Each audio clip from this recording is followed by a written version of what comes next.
All right, good evening. I call this meeting of the Budget Committee to order. This meeting is being held in person.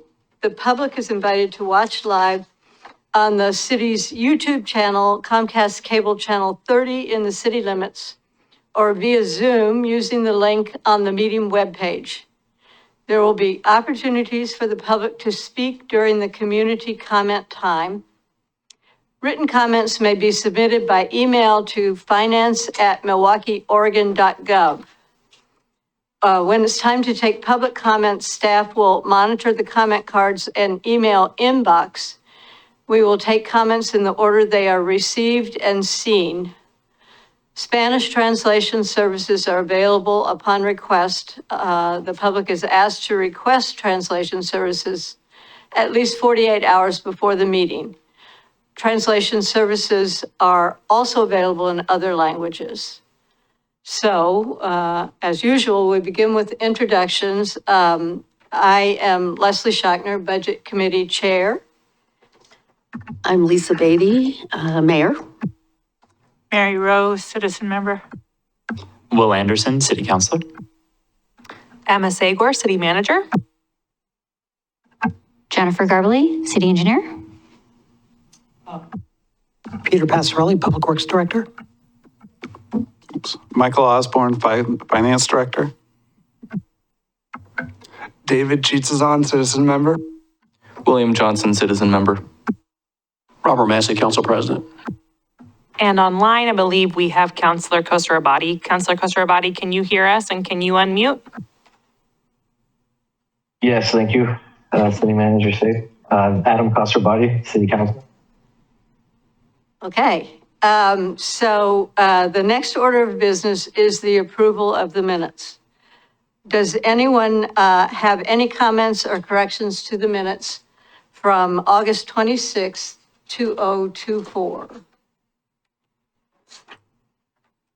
I do not. I do not have any corrections. If there are none, I will move to approve. Wait, then I want to say something. Oh, okay. Okay, which is that I actually submitted some Scrivener's error comments to grammar and sentences and so on, which Michael and Emma have looked at and agreed they're just, edits, not changes to the text. So having said that, I'll entertain your motion. I move to approve the minutes with the Scrivener's errors corrected. I second the motion. All in favor say aye. Aye. Any opposed? The motion carries. The next is that our Finance Director, Michael Osborne, is going to, this is a new section of our meeting where he's going to follow up on questions that were raised in the last meeting.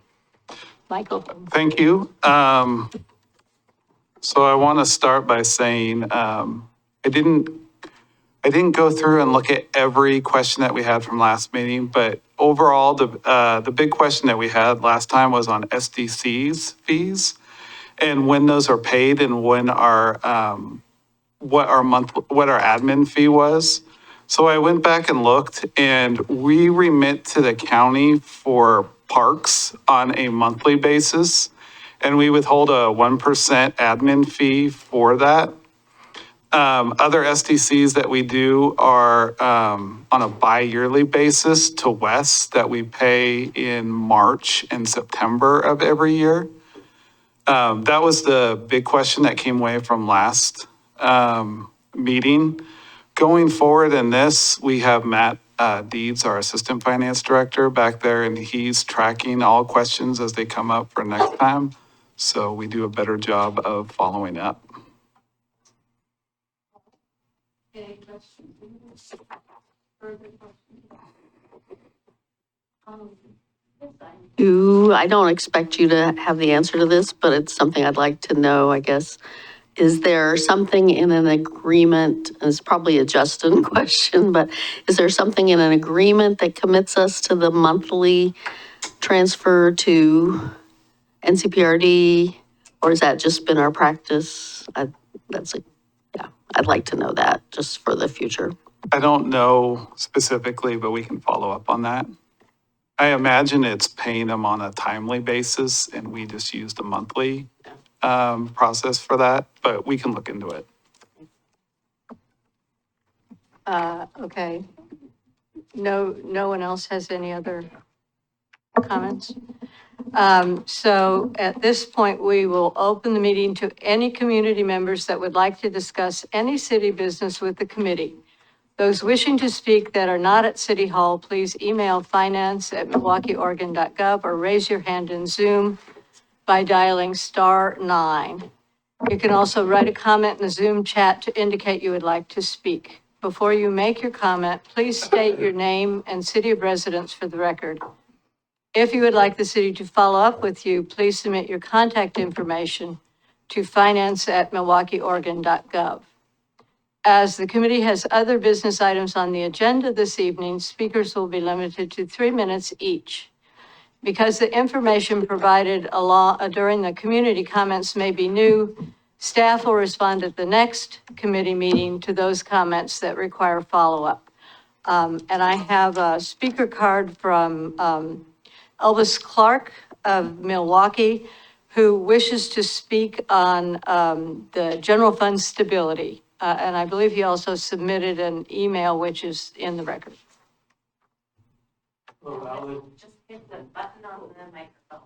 Okay, Elvis Clark, I live in Ardenwell District, Milwaukee.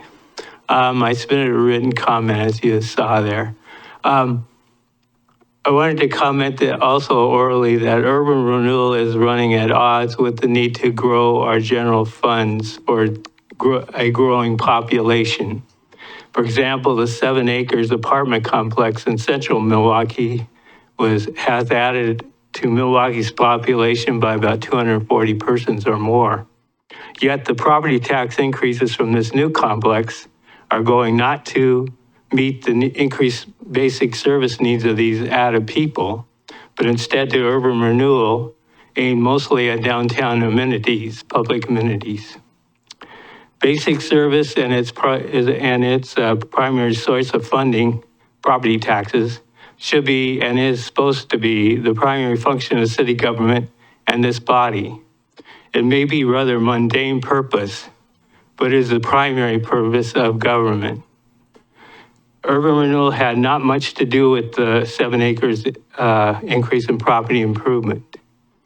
Back in August of 2016, when the urban renewal became adopted by the city council, I recall there was being an agreement with the fire district that there would be a reassessment of the financial draw on the fire district for Milwaukee's urban renewal plan in 15 years or less, or 15 years. And given the sluggish state of the growth in the city's general fund, that review should happen, I think, now. Cuts are needed in the urban renewal programs, such as withdrawing central Milwaukee from the urban renewal district and restoring these properties to fully funding the general fund. I also recall from sometime by the early 2030s, Milwaukee urban renewal will have a draw on general fund property taxes reaching $1 million a year. It is now $275,000 according to Clackamas County tax assessor records. And this is up sharply from last fiscal year. I have to recall these things because the documents, the original document, I go to the redevelopment commission website and I hit on the documents, the founding documents, and they came up with nothing there. So it might be just a technical problem, but I was trying to look for those documents today and I couldn't find them. I mean, it would come up not there. And I go back to the council agenda for August 2000 and in that time frame, and those come out not there. So probably a technical glitch, but I couldn't find those documents. Anyways, that's my chief concern, is there's some way to balance better balance the general fund with the urban renewal goals. That would be, I think, in good keeping and would make property tax increases, any that come, more palatable, at least to me. And I can make those arguments. Anyways, thank you for listening. Thank you. And staff's going to follow up on the documents, right? Will do. Okay, thank you. Do we have anybody online that wants to speak? Chair Schachner, I see one attendee online. They do not have their hand up. If that attendee does want to speak and wants to put their hand up, please do so now. Otherwise, we'll move on. I'm going to drag this out to see if they put their hand up. I don't see a hand going up. Okay, then moving on, we are going to have City Engineer Jennifer Garbely give us a CIP update. Did I pronounce your name right? Oh, good. Thank you all for having me today. I think I turned it off. Thank you all for having me today. We got several projects to go through because we got a lot going on in the city. If you have a question, go ahead and let me know as we're on that slide. So I have about a slide per project, and here we go. But first, didn't move.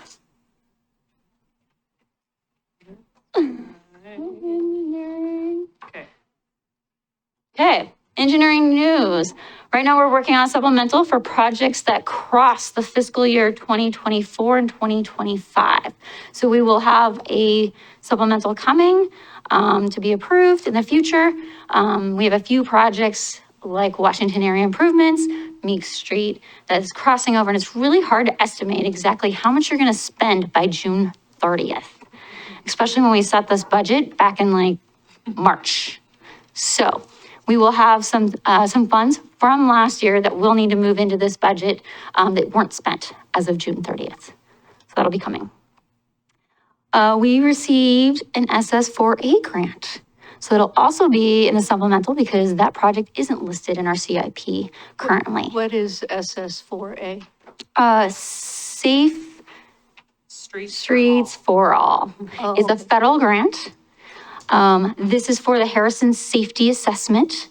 Part of it is part of the Logos 40th and 42nd project. So basically, because we got this grant, I'm gonna be kind of breaking that project up so we can do this project on 42nd with the federal project. This will allow us to submit dollars to get a roundabout at 42nd and Harrison, along with going from King Road, intersection 43rd, towards 42nd, down to Harrison, and Harrison all the way to 99E. This assessment will then set us up to go out for implementation dollars, in which we can try to get all of that funded through the federal grant process. so it's a planning grant? It is a planning grant. We're getting $320,000 and we're putting in $80,000. So I'm using dollars from the Logos 40th, 42nd to fund our match of that project. And I have to say, you know, we always hear how slow the federal government is on everything, but we got this grant in about 2 or 3 months. I mean, it was really from the time staff submitted they brought a letter to council to submit a letter in support. And from the time that went in to the time we got the news was really not very long. It's great. I filled out the agreement. It's looking like I'm just waiting on them at this point to approve it. It's a shorter application for that even. We submit when we've spent the money. Each month, we can submit them an invoice and they'll pay 80%. So we ended up, it's a nice, easy way to get through a federal process, which is You don't have amazing. to wait a long time to be reimbursed, it sounds like. No. So they really are trying to get actual transportation projects moving, which is very exciting. And we get to manage the project ourselves instead of going through some of our metro ones, which is actually our dollars will go farther. So. What'd you hit? Okay, we're also fully staffed, so here we go. Start watching the projects come through now, for sure. We are training though, so be a little patient. Okay, 2024 street maintenance was a very huge success. We, by June 30th, paved 2 miles for our grind and inlay project, and definitely people are excited. When's the next project coming? It is being prepared now. We are actually hoping to go out in January, and hopefully we'll have the 2025 done by June 30th, which is pretty exciting. We'll also do a second slurry seal project. That's also underway right now. We're kind of just doing our due diligence, figuring out what streets we're gonna slurry seal for next year. And I hope to also have that done by next June 30th. We'll see, but it's looking good. This program is using in our budget residential surface repair. So this was a new bucket I created in order to start paving some of our residential streets that are not in our SSMP program. We got a really good bid too, so I'm excited for this next year. When you say this was the new, was this the $100,000 that got put forward, or no, this is different? That, I think, is the SPOT program that Oh, okay. I think you'll talk about. And are you talking about that, Jenny? I'm not talking about it, but I can talk about it. The residential service repair has 500,000 each year, so $1 million total. And then we also tap into sometimes the transportation maintenance program bucket as well, which has another $1 million. So depending on projects, what needs fed, whatever's left over, I'm using in this grind and inlay project. I will go out for another $1 million project is my goal. So we get another 2 miles of street surface in our city completed by June. We'll see what the budget comes in, but I'm estimating around $1 million. Last year, we got a bid for $940,000. So really nice. And can I clarify, Jen, for context? Sure. How many total miles of streets do we have in Milwaukie? 60. Okay, so 2 miles is significant. Yeah. It's a start. Yeah. We still got a lot to go, but it is a start. We're looking at residential at the moment for those streets that I'm looking at, right? We'll have an update to council on the SSMP and SAFE program next month, so. So when you say there's 500,000 a year, is that gas tax money? Is that the county VRF money? Is it some mix of? Yes. Yes. Okay. Yeah, it comes from our transportation fund. Yeah, okay. So yeah, that's not, so we still have our SSMP bucket program. Right. That has another list of projects, right? This is under the gas tax. Okay. Okay. All right, Washington area improvements. We are underway. It is going, I would say, very smoothly. Landis & Lance is doing an excellent job. They got 27th Avenue paved before school started, which was fantastic. The culvert got switched out from a open cut to a slip lining, so we didn't have to shut down the road.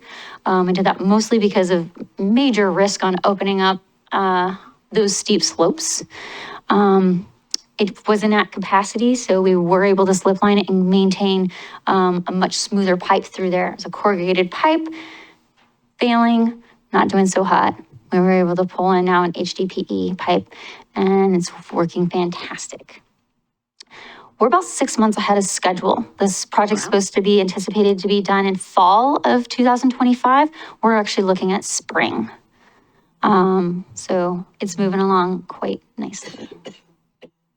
Can I just give some kudos to the city here? I live right on 30th and I pass by the Blue Store quite often. And the sign that you've put up with the Blue Store is still open for business. I really appreciate it. As we're thinking about our hubs and our little neighborhood commercial facilities, inevitably we're going to have transportation projects. And so I love to see the way the city has already been working together with those businesses. I wish I put it up sooner. We didn't think about it until we got to the next phase. Right now we're in waterwork and then we're coming right by that Blue Store. The PRV was supposed to be installed actually right outside and got really nervous with it that old building. So I actually moved the PRV 2 spaces kind of down in front of another house. What's a PRV? I'm sorry, pressure reducing valve. Oh. So right at that intersection is actually where 2 of our zones interact. And right now we're using a valve that just keeps it closed. And a PRV will allow from the upper zone to feed the lower zone when that lower zones get too low of pressure. So it's another way of boosting up our system and being able to move water within our city from one zone to another. So yes, more signs when businesses are there are fantastic, and that was a great one. We're also gonna have a pilot article actually going out with a little notice that, hey, the Blue Little Store is still open, come see it.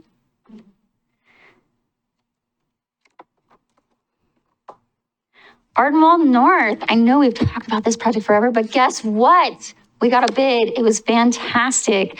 And the CIP is about 4 million. We have a budget authorization of 3 million. Pretty exciting, actually having a little savings there. This is gonna be done by Lannis and Lannis, who's also doing Washington area improvements. So I think that's one reason why we got a great bid is they're already working in the area. So it was a nice way to have the contractor be able to work at both sites. They are anticipated, I think, to be done next fall with this project. We're hoping they get started probably next year in January or February. We haven't received a schedule yet, but this does have ARPA dollars on it. Some of the savings came from the water and wastewater. So we do have some additional funds that we're looking at spending to make sure we don't lose those ARPA dollars. And we're probably gonna spend those on a Stanley Reservoir and do some extra items for that project that we won't have to spend in the future. So. Ardenwald is some sidewalk improvements, storm, sanitary, and water, so a lot of utilities. This is a shared road concept, so it's not a separate sidewalk, but it is making the surface better. It's mountable curbs, so there's still parking on the side streets. And that mountable curb helps bring that stormwater to our drainage system. And it drains into that, whatever it's called. Catch basins. Yeah. Yeah, That we'll be- catch basin over by the railroad tracks. Is that it? It will make its way down to Roswell Eventually. eventually. Oh, okay. Yeah. A lot of our catch basins in that area are undersized, so it's actually bringing those up to code. They're too small, so actually they're doubling the capacity of those drains to be able to capture that water more I didn't efficiently. even know about that Roswell catch basin until it was discussed the last time, and so I drove over and looked at it. It's like, Yeah, it's pretty big. it is big, yes. Yeah. Downtown sidewalk and storm. We talked a lot about this one as well. It is going out to bid in the next month. So right now, all the documents are submitted into Bonfire, which is our new bid procurement website. And we're excited to move this forward. This project is definitely using a new technology for the city, some silva cells, also with some porous concrete. The silva cells allow underneath the sidewalk space for tree roots to grow. The porous concrete allows water to drain through it and basically feed your trees that are in the area. So new trees will be going on. This is the block between Monroe and Jefferson, right in front Both of. sides? No, this is just one side at the moment. Okay. However, I've got a new staff person who is looking at the rest of Main Street, and we have some URA dollars to spend. And so we're looking at a project to improve trees and sidewalk along Main Street. So that'll be, it's moving forward, Mayor. But anyways, this one's just from in front of the Collectors Mall, and I think the next building over. That sidewalk is pretty bad, and we're testing out this new technology to see how we like it. Yeah. Sorry. Question on the just sidewalks in general. And I have a 2-month-old baby, so I might be forgetting this. Almost 3 months, sorry. But I remember on the Redevelopment Commission, Community Advisory Committee, for some reason, I remember talking about sidewalks, and I thought that certain parts of the sidewalk are the responsibility of the, like, owners of the building. Is that, so is this a separate place? No, this is we want to, we're using URA funds. So not this piece of this one. This one is a test case of how does this work? We need to know if we want to utilize it elsewhere. Several people have fallen on this area. Yeah. So we're wanting to we decided to take a look at it. The trees are overgrown. So we got the tree board involved, went through the process of, hey, what should we do here? And everyone came up, well, we need to provide better space for the trees to survive. Mike, if you can mute your microphone, Peter can chime in too. Yeah, thanks. Just to add on to what Jen said, so I think, this case in particular, we decided and came to council, I think back 18 months ago, 2 years ago, probably, and with this opportunity to test out these Silva cells to see how they worked in the downtown environment. There's an added expense that would be above and beyond sort of the general expectation for an adjacent property owner to spend. So we wanted to look to see in a downtown area how this would work with trees when we plant trees. As you can see through the downtown, there are various places where tree roots have impacted sidewalks, unfortunately, and we think this is an opportunity to try out this technology that's been used in other places, right? So- Awesome. Okay, great. In addition, the owner has already replaced that sidewalk like 8 years ago. So wow. it has got 8 years worth of use and it was already buckling and causing it. So we were citing him and he's like, what do I do? I So need to take out 8 these is- trees. I want, we went, okay, let's relook at this and see what's a good solution. Gotcha. And so it's generally a lot, because I don't know the year time frame, that 8 years is pretty quick. It's usually more like 20, 30, I don't know. 50. 50. Oh, okay, good to know. Yeah. And okay. I think the other thing here is that the city planted the trees. I mean, Yeah. it's, Yeah. if a landowner planted the tree Yeah. themselves, Okay. then the responsibility might be different. Yeah. But Yeah. here, the city. No, yeah, and I'm for the record, just like all in favor of, like, everyone uses those sidewalks regardless of the owners outside. I just was curious how that applied for. Great question. Yeah, and certain sometimes we do areas. projects, Okay. right? Yeah, I mean, okay. and Good to know. and we also have to make sure things are to code, right? So when they're not, then there's times when we do have to step in. That's why we have projects. Yeah, I probably tripped on that spot exactly. I'm sure. I'm sure. Thanks, thank you. Counselor Anderson. Can I clarify? So I've heard from a lot of our businesses downtown that it's the type of tree that we planted, the red maple, that's causing so many buckles in the sidewalk. Oh yeah, we won't be replanting that. Okay. And because I hear this so often, like, what would the timeline be for expanding this project to other spots possibly? Or like, what is the So test we have period some that we're looking at? URA funds that I will be doing along Main Street. And it's to actually look at those trees. So the money is to dedicated for the trees and beautification of Main Street.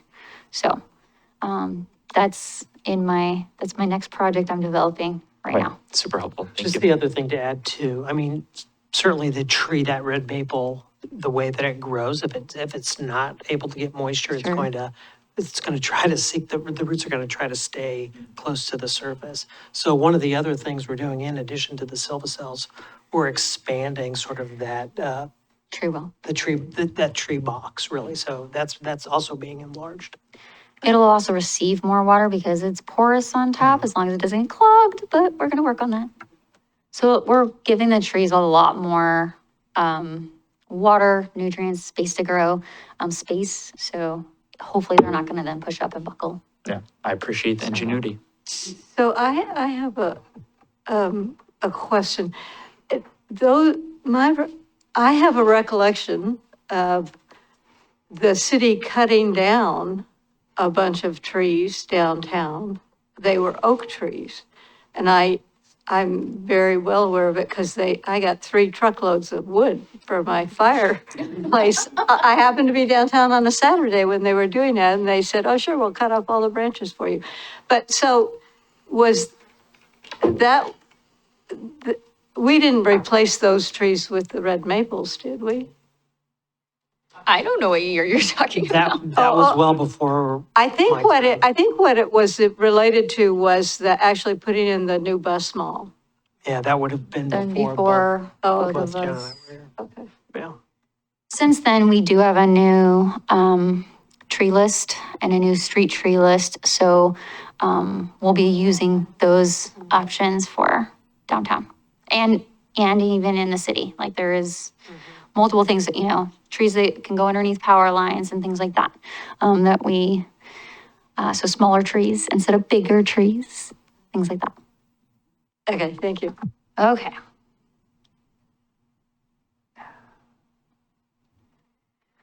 Monroe Greenway, here we go.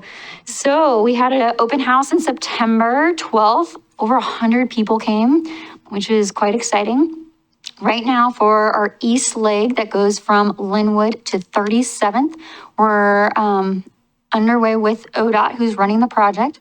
We've actually asked for some additional funds as they had some leftover funds.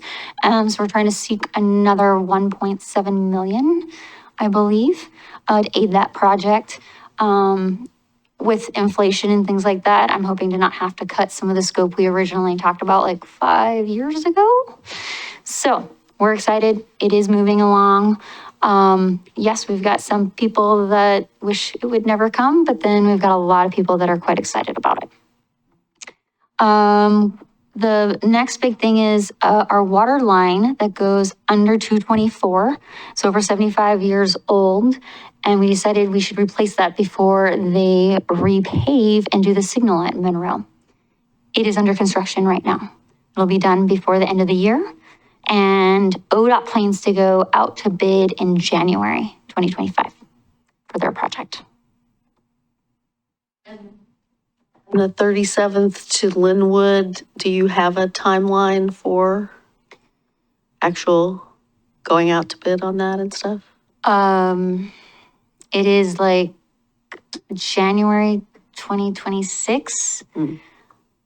That may get pushed if we get the additional funds because we'll have to do an amendment to the IGA. the IGA and like everything for ODOT. So, yeah. So it's January of 2026. Okay. Can't say that. And a more detailed Monroe Greenway updates slated for the December 3rd council meeting. Yeah. So. Then maybe some questions for the 3rd, but I'd love to think about a timeline for taking the project from the 224 down to McLaughlin, or just understanding what that timeline might be. That needs funds. Okay. So it's unfunded at the moment. Well, that's a long timeline. And then I guess the other thing that I think about is connecting from 29th down to Monroe. I know that there are some city plans in the archives about how we do that, but with Hillside coming in, I think that's something that maybe we talk about too. Oh, Central. You're talking about Yep. Central Milwaukee connection. On the 3rd, I think we can discuss a little bit more about Let's that. chat more then. Thanks. Yeah. But anyways, we are underway for that central piece. We've got a consultant on board. We're getting some survey work to help us work with the rail crossing. See if we have to do a rail crossing or if it's just an upgrade, safety upgrade. Railroad obviously delays things, so we have to be careful. Harvey Street improvements. So Harvey Street is goes from 32nd to 42nd and then up. And then some work additional on 42nd all the way to Johnson Creek. Most of that is paving, but you see there, we do have a new water line that needs to come in. We have a little bit of sewer work that's happening on this project. We have a little bit of drainage work that's also happening. And then sidewalks going to be from 32nd all the way to 42nd and then up to Howell, where we finished our project for the 42nd Avenue and 43rd project. So we will finally have that all tied in with sidewalk. You'll see some green markings for the greenway on Harvey. You'll see some signage for that greenway. And then you'll see some sharrows for the bike way. And you'll see some traffic calming measures as well. Some bulb outs and things like that to narrow the street in certain places. That makes sense. We are just about at 100%, contractors providing them. And as soon as we have those, we will prepare it to go to bid. So I would assume in probably January, February, we're going out to bid. We do plan to go out best value, which is a construction alternative bid process. And what does it consist of? It consists of the contractors providing a proposal. The proposal accounts for 35% of the points, and then 65% of the points go to low bid. So they still provide a schedule, but then us engineers get to evaluate the contractor and their ability to do the work. So we get to put some qualifications to back our decision in that. It's still calculated, and the lowest person that has the highest points is awarded the project. Yeah. We use the same process for Washington area improvements. So construction, we anticipate to start in 2025 fiscal year.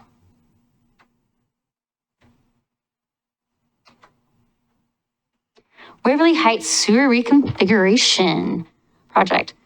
Here our project goals are to repair our collection system. This is in the back of a lot of nice homes in Waverly Court. I think it was originally privately built out, and at some point we took over.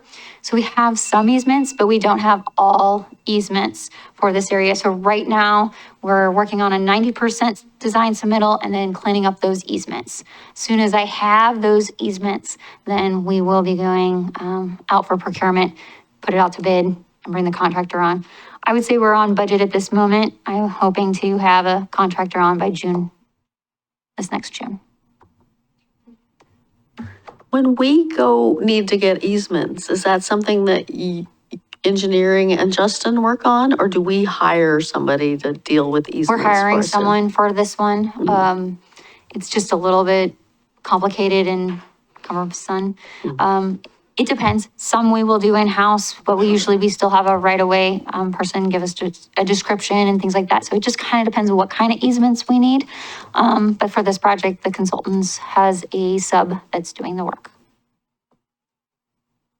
And it's a handful. It's not a ton. We had a majority of them. Some just need to be cleaned up. So that's the exciting part. And they want this fixed, so I do feel like someone's not sitting there trying to hold up the project. They know how important this is. All right, Waverly South and 26th Avenue improvements. Now that we are fully staffed, this is actually starting to move. So I've got an engineer on staff that has the survey, and they are starting to do their CAD work. Waverly South, we're repaving Lava and Waverly Court, sorry. We're upgrading the ADA ramps. We're pipe bursting the sewer line, and we're upsizing a 2-inch water line. We shouldn't have any 2-inch water lines within our system, so that'll be brought up to code, which is nice. 26th Avenue is getting a new sidewalk on one side, and then we're repaving from Lake Road to the end of the roadway.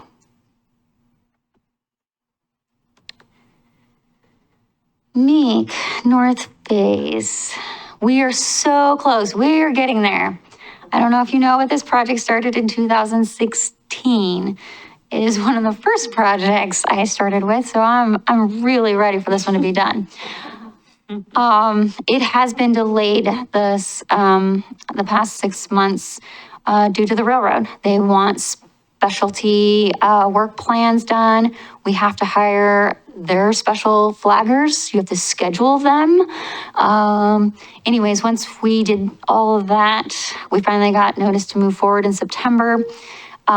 We then have identified that this work's going to take twice as long, and it's going to be more costly. So we're coming to council for a additional authorization of $2 million in storm funds. This does mean I have to figure out where we're pulling those funds. Most likely at the moment, it sounds like King Road might have to get delayed unless we find additional resources. Or I save a lot of money on all the other projects as I put them out. We'll see. But that's my biggest kind of concern right now is that's the max we're looking at as far as a change order. But I don't want to keep coming back to council. So I'm asking for the full authorization and then I'm hoping to get it under and save as much as I can. We're anticipated to be done by April next year, which will tell us kind of where we're sitting as far as that goes. We are a little bit ahead of schedule right now, installing the pipeline that's going in, but anything in the right of way of the railroad is going slow, very slow. And you gotta build it to the T as far as whatever is on that drawing and on that plane. And if you're not, then you have to get an amendment to change it, which delays the project. So we're trying as best as we can and meet 95% compaction, which is not easy. What was the original estimate for the project? 6 million?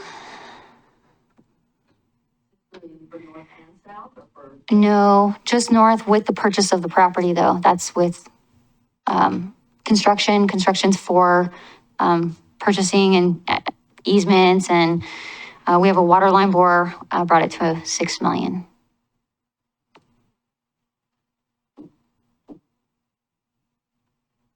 Any other questions? Okay. Stanley Improvements. This is one of our newer projects. The county, it is in our CIP. The county approached us and asked if we wanted to go in on a project for Stanley Road.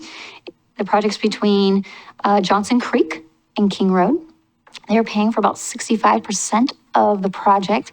We were hoping the other portion would be granted to us by Safe Routes to School. I have not heard from them. I'm not thinking we're getting those funds. So it is a 2 million deficit that we're gonna have to figure out how we wanna pay for. So I'll be coming back to council on that one. Again, this might be an opportunity where we're pulling from King Road if we already are pulling from King Road. Maybe King Road actually we do it in 2 phases. Maybe we do the first 1 phase of King Road and use the other half of the funds to help out these other projects that need to get through. So I'll be thinking strategically on how we do that. Also looking at all the projects where we're pulling dollars from and things like that.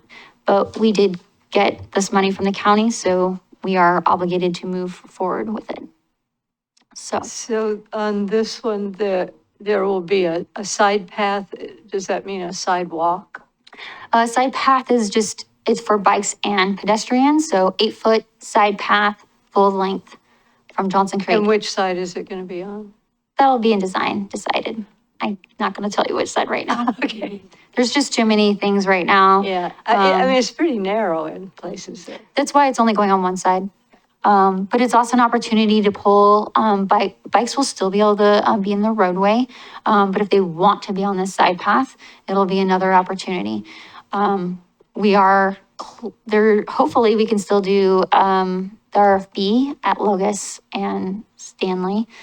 Do what at Logus? An RFB, a rapid beacon for the crossing. Oh, good, for the school crossing. For this, yes. Yeah. So I still hope to do that. It'll just depend on where we're pulling these funds and things like that. Yeah.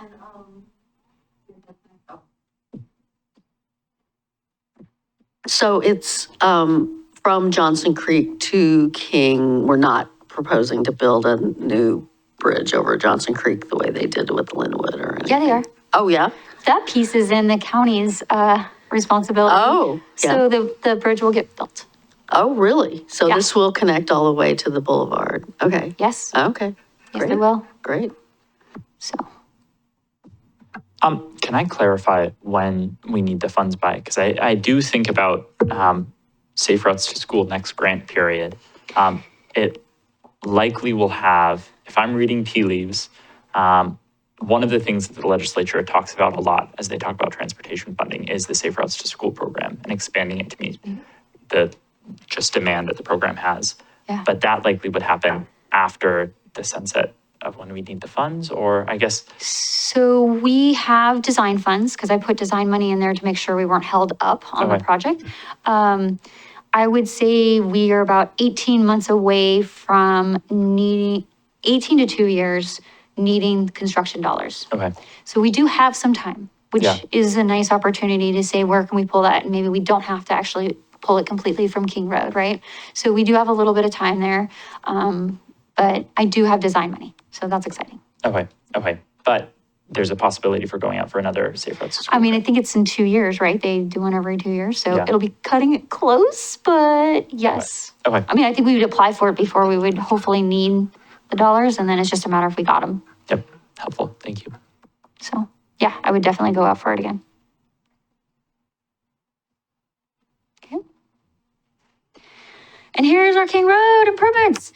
All right, we just received 90%, so this one is behind Harvey. So I do expect to get Harvey out, see what kind of bids we can get.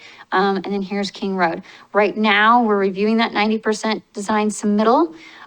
It's a little over budget than what I would like, so we're evaluating if there's any cost value engineering we can do to bring that cost down a little bit. My consultants seem to be a little more conservative with their numbers, and we tend to get a little bit better, which is in a better position to be in. This project does go from Linwood right now all the way to 43rd. So we're stopping just shy of that intersection. It is 2 side paths on both sides of the road. We're bringing the curbs in and bringing those bikes up onto those paths. We have some failing water, stormwater facilities. All the dry wells are almost completely failing along King Road. There is no other system. It all goes to these dry wells. So that's where there's $2 million that was set into this project that we discovered before I did the budget cycle. And I gotta evaluate to see if we need the whole 2 million, or can I put some of that to MEEK. So still working on numbers and things like that, seeing where things sit. But we do have a storm issue. And so we cannot address, we have to address it. But we can build it in pieces. So we can split this project into phases because we're doing storm along the roadway, along the path. Any other questions on King?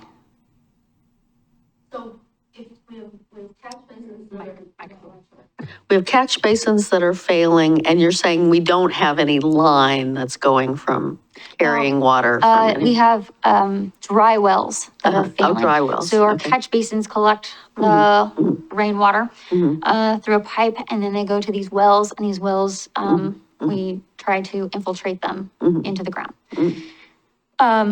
And for King Road, for the new project, we're looking at doing longer galleries and not super deep galleries. These longer will allow them more time to be able to infiltrate into the ground. And so we're placing these throughout the project. So we only have to get pipelines to them if we need to upsize any of that. And is that under the pavement, or is that under, in a swale, or what? I guess. It's a combination of things depending on where we're at. We're looking at low spots in the system, so it may be on a side road under the pavement. It may be in our path, under our path, where we'll collect it.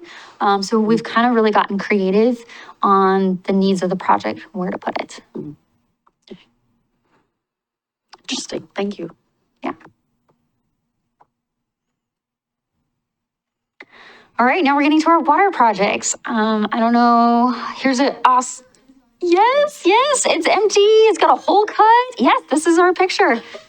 This is our reservoir. This is what it looks like right now. Don't you think we should throw a giant party in there? I think it'd be awesome.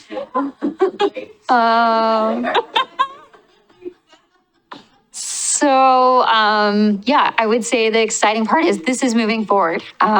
They definitely have a tight time frame. There's a lot of work to be done on this and the inside of this reservoir, and we want it back up and running by March. So the water crew is super nervous because this is half of our storage not being able to be utilized, right? So we only have 3 million gallons right now that's in operation. This is a 3 million gallon tank, so that's half is basically. So we need to get this back up and running. Right now, they have just looked at what the roof and the structure. I haven't actually been out there yet. Yeah, so, I can add a couple things to this. So, right now, we're actually, they're in there actually doing some spot welding, replacing some of the rafters that are up in the ceiling. One of the things that we've run into, there's some caulking that was used, because it was hard where the rafters come in next to the top of the roof. There was some caulking that's in there that we can't remove without difficulty. So we're gonna leave the caulking in there and actually do some additional caulking, and then, they're gonna go in and then blast the full interior, remove all of the coating, and then paint it. As Jen did say, it does represent about a half of our storage. The concrete reservoir is 1.5 million. The elevated tank at Water Tower Park's another 1.5 million. We're doing this work now between October and March because that's outside of our peak demand periods. We're fine for fire protection. We're fine meeting our current demand. The problem would be if we had a big fire during in the middle of the summer, during a peak demand period, then we'd probably run into some problems. So with this tank down, it does reduce some of our resiliency and flexibility that we have in the system right now. So we're using ARPA dollars on this project, and we're using whatever I've left over from Ardenwald North also on this project. So we are looking at upgrading the generator. We're looking at a couple different options. The generator and transfer switch was one of the things we're looking at. There's some work at the well house on how the piping is configured. That will allow us, we're looking at doing some reconfiguration in there that will allow us some future flexibility. So we don't have to pick up the wellhead and rotate the pump to pump the water into the distribution system. We'll have a wellhead that's got like a double outlet on it that could pump in either direction depending on how we valve it off. So that's one of the things that we're looking at as well. As well as some minor work on the roof hatch. We're gonna make some additional improvements on the roof hatch and the ladder that goes into the tank as well. So. David, do you have a question? Yeah, I just want to make sure I fully understand the kind of the risk aspect there. You mentioned that, so it's offline from October to March, makes sense. But then you mentioned if there's a fire in peak summertime, but isn't that while it would be operational? Right, and that would be when it's back in operation. And it's one of the reasons why we're. Why? Oh, okay, I got you now. Okay, and then just so I make sure, like, vibes-wise, we're good. There's impact-wise, the reservoirs is the main area of impact is fire, like winter storm, if everything's frozen, is not generally would not impact the reservoir. Is that correct?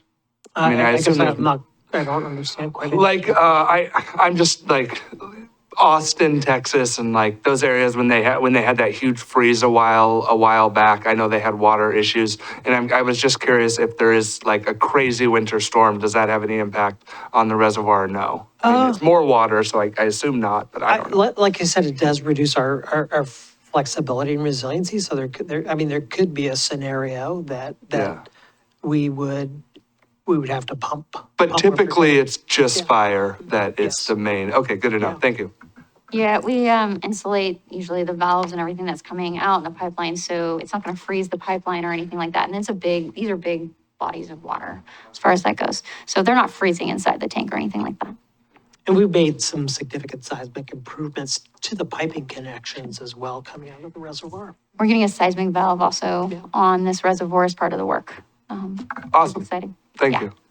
you. Peter, so this piping reconfiguration you're talking about, what is that? What, does that just make the cross connects more easier to do? It will allow us to pump from our well 6 directly in to zone 3, as opposed to having to only pump it to the, into the reservoir.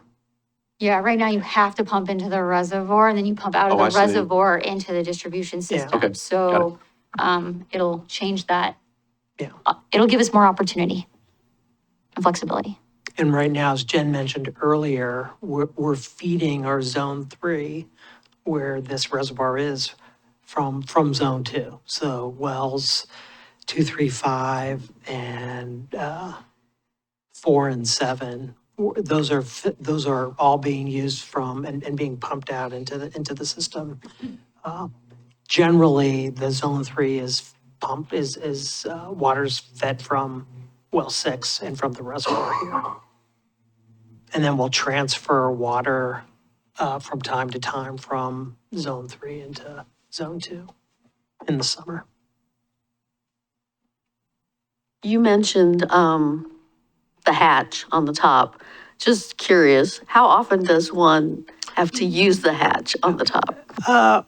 If we're doing an inspection, so if we'll get a diver to come in and do an inspection, or and they'll. Oh, yeah. That's the way they enter the tank. Well, it's cheaper than draining the entire reservoir. You know what I mean? Like it's honestly, yeah. We will also have a new mixing system with this upgrade. And so you want to have that hatch to be able to see if there's anything I missed with that. Visual inspections.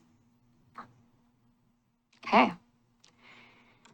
I just wanted to do this last slide, a quick update on our water engineering services. So we brought on 2 consultants and we are now digging into our well 8, which has been offline since 2012. That is a priority to figure out what we're going to do with that. The next one is our water treatment plant upgrades. We're starting to figure out what are our priorities for that. And then the consultant's going to be looking at a condition assessment and evaluating different treatment options. What do we need? What are our goals? We know we have some PFAS hits that we've got to address. If that becomes the priority, at the moment, what we know is we have to be in compliance by 2029.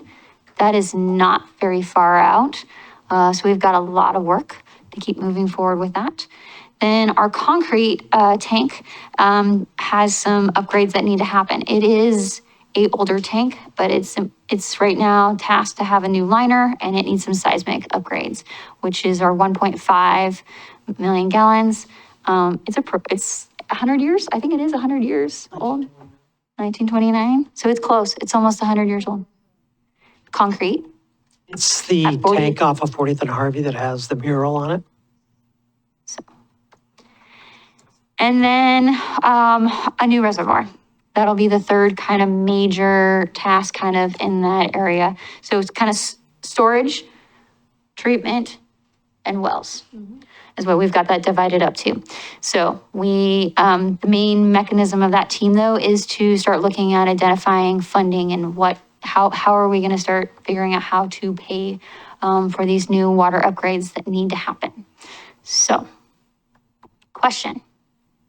I guess this is not maybe in the scope of this work, but when you mentioned PFAS, it came to mind, which is the lead pipe connection issue for homes. I know we've had crews out doing some sampling, and I've been reading in the paper about West Lynn and other cities and what they're finding in their sampling. So just anything to say about that? Sure.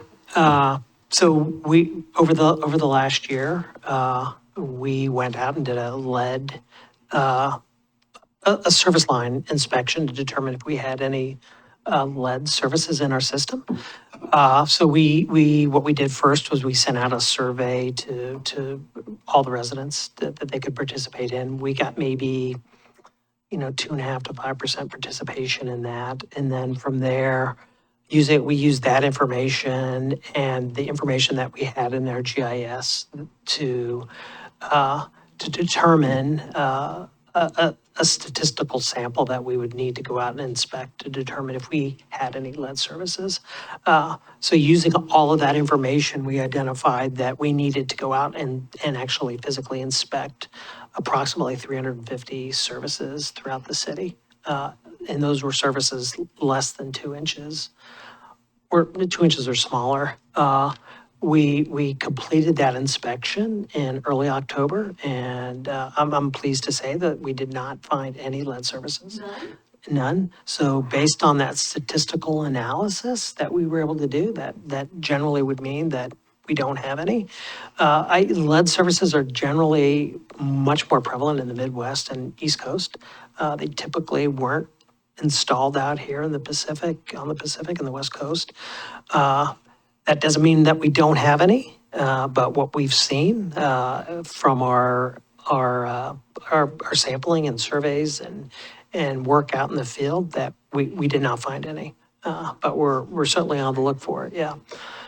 We do have a link on our website, and I think we're looking to get some additional information out. We're working with the consultant, 120 Water, to help us message that information out there further. I happened to research like home lead test kits this past week because my son had gotten one for free for the part of Portland area region that he lives in. And so I was like, oh, maybe I should get that, check out my house and stuff. And so I was researching, and some of the cities around us will offer free kits. And I was like, well, how come Milwaukee's not doing that? But then I found where it had online, the Milwaukee's tested and hasn't found any lead in their water. So there is information online about it. Yeah, and I will say, we just looked at the service line, so from the main to the house. So that doesn't mean that there isn't any lead inside houses, in some of the interior plumbing. Lead solder was a commonly used in copper plumbing. So it is possible, but from what we found based on our analysis, we didn't find any. And on top of that, I recall there are tanks that, some of the tanks have lead in them or some. Yeah, I mean, it was very common Yeah. for like base coats on both on the exterior and interiors of water reservoirs Yeah. that they used lead. Yeah. And in some cases, other contaminants that are no longer used in painting systems because of the problems that they have. So on the reservoir, one of the things that we're doing is we're fully removing the coatings on both the interior and exterior. And there is lead on the exterior. Yeah. That's being removed. Okay. So there, yeah, and so I just wanted to make sure to like semi be a narc, because that there is lead in places. We're just talking about the service lines. We're right just now. talking Okay, about the cool. service Thanks. lines. Yes, Thanks for service clarifying. lines. Yeah, let's get the lead out. Sounds good. Any other questions? I just want to quickly say thank you to Jen. Every time I secure one of these CIP presentations, I'm just in awe. There's no shade on my former colleagues up in Portland, but it's like so amazing to me. Our engineers here, they do it all. It's not just they do traffic design or they do one thing. And it's so great to see our engineering team fully staffed and, as you can see, like ready and raring to go with so much of the CIP work. The reason we put this presentation on the budget committee meeting is actually because there's just so many Gen presentations coming up on council agendas, talking about greenways, talking about Monroe, talking about Safe and SSMP. So we thought this was the good time to get the full overview, and then you're going to drill deeper into some specific projects and specific funds in the coming months. So nice job, Jen.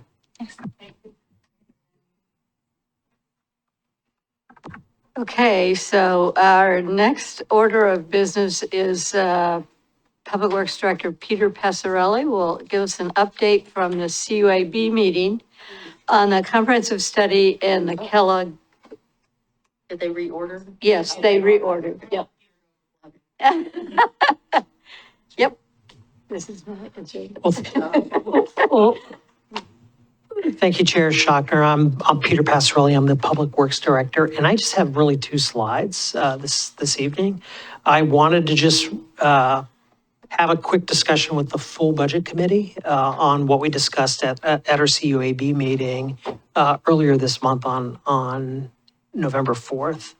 And in that meeting, I presented some information on two different pieces. One on our comprehensive rate study for our water and wastewater, and also talked to the group about the Good Neighbor program that we're in the process of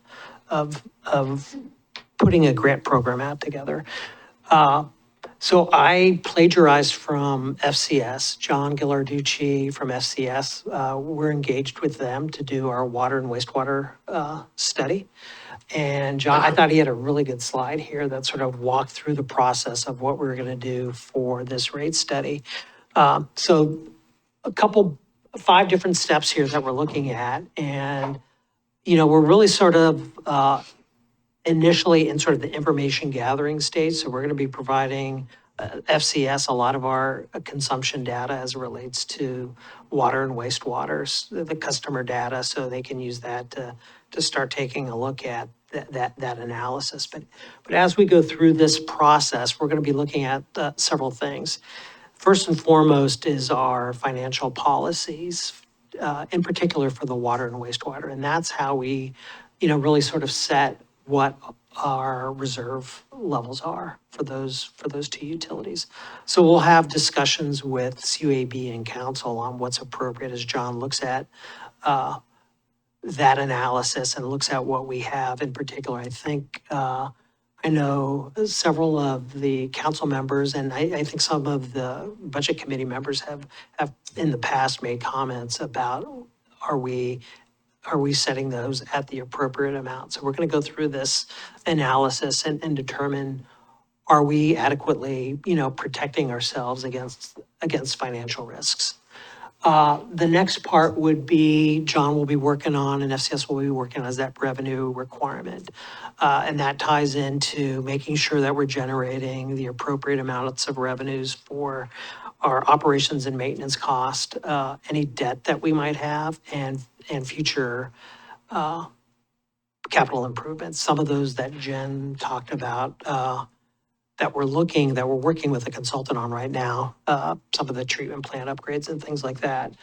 And then from there, we're going to be doing this cost of service study. And that's where we'll take a look at, are we charging our different customer classes the appropriate amount of, are we getting the appropriate amounts of revenue from those different customer classes? And are we doing that in an equitable manner? And then once we've gone through that, there'll be an opportunity to develop what the specific rates look like. And then that's where, we start to look at, do those rates align with our objectives when we look at our low-income customers, our low-use customers? Do we have a desire to set up a conservation-based rate? So we'll look at those and develop those pieces. And then from there, we'll go out, once we've gone through that, we'll have a plan on how we're going to communicate any changes that we do with our customers. So I think John covered that in probably about 20 slides, but I thought this was a pretty good summary slide that he had there. And is the goal to have rates for the next budget cycle? It is. It would be that, I guess it would be July 1, 2026. Yeah. So that would be that would be the goal, that we'd have a new rate recommendations that would be coming to council during at the budget council and the budget committee during the next budget cycle. Any other questions? All right. And then the other thing that we spent some time talking about was our Good Neighbor program. What I outlined to the CUAB was the framework of a program where the CUAB played a role in reviewing and recommending which projects would move forward. And there were certain components to those applications and projects that we would take a look at. And first and foremost was the project an eligible project? Was it within the boundaries that we worked on and agreed to with Wes? And then we had outlined some different project scoring criteria that were based on the program's goals. And those goals were generally, does it improve recreational opportunities such as pathways and parks and trails? Does it enhance fish and wildlife habitat and riparian areas? And does it enhance the public knowledge or on wastewater treatment and surface water quality? Those were goals, program goals that Wes defined as part of their Good Neighbor program. And then in addition to that, we identified three different criteria as related to equity, climate resilience, and regulatory compliance pieces.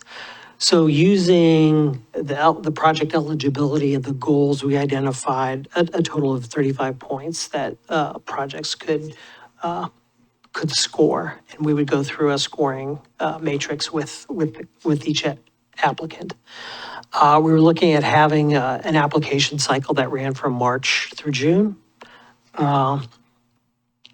And those projects could be internal from staff or external from eligible applicants such as nonprofit organizations, perhaps, a watershed council or an NDA. And as I said, the city could be an internal applicant. We were looking at internal projects from the city, would be dependent upon what funding might be available. And external projects could qualify for up to $50,000. There would be a grant agreement that would be part of that program and reporting requirements that would be quarterly and annually.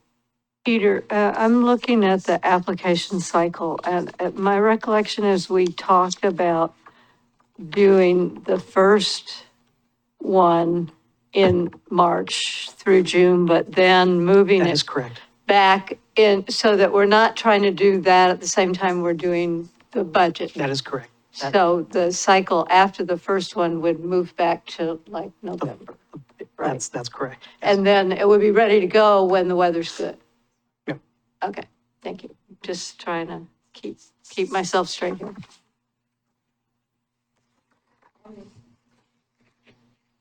Is there a fixed pot that you would give every year, or it would just be a building pot and depends on how many, what the applications are, or? So a couple things there. So we get $1 per EU. So that's roughly, I think it's tracking about $145,000 a year.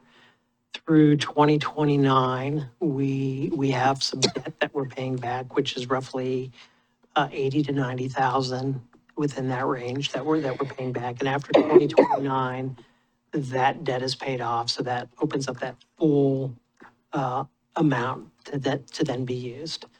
Currently, I think we had as a balance of about 350-ish thousand. I don't have the other slide with me. What I had suggested to the CUAB that we remove the next debt service payment. So it would be roughly about 250,000 available in this upcoming cycle for use. After that, and after we've accounted for any of those debt services, those dollars would be available. The full amount of what we have would be available as needed. We do have some requirements from Wes that we have to, either spend the money by a certain date or report back to them if we need to push it back. They do want to claw some of that money back if we're not spending it. So we definitely want to, use as much of it as we can and demonstrate to them that we're making a good effort in expending that money on the programs. Does that answer your question? Yeah. And I think that was all I had. Anybody else have any questions? Nope. Okay. So is that, there's like an application and you're going to start posting it? Because March isn't that far away. We're working on that. So Okay. And it's going to be very similar to what Joseph's done with the URA sort of application format. Yeah, okay. I just want to make a side comment also that the CUAB did finally manage to adopt new bylaws, which are going to be coming to the council for approval. And we changed our name to the Community Utility Advisory Committee because we are a subcommittee of this committee. So we are now the Quackers. Okay. And if we're going to mention the bylaws, we should really appreciate all of Leslie's really diligent, detail-oriented work on those because she really led the charge on that.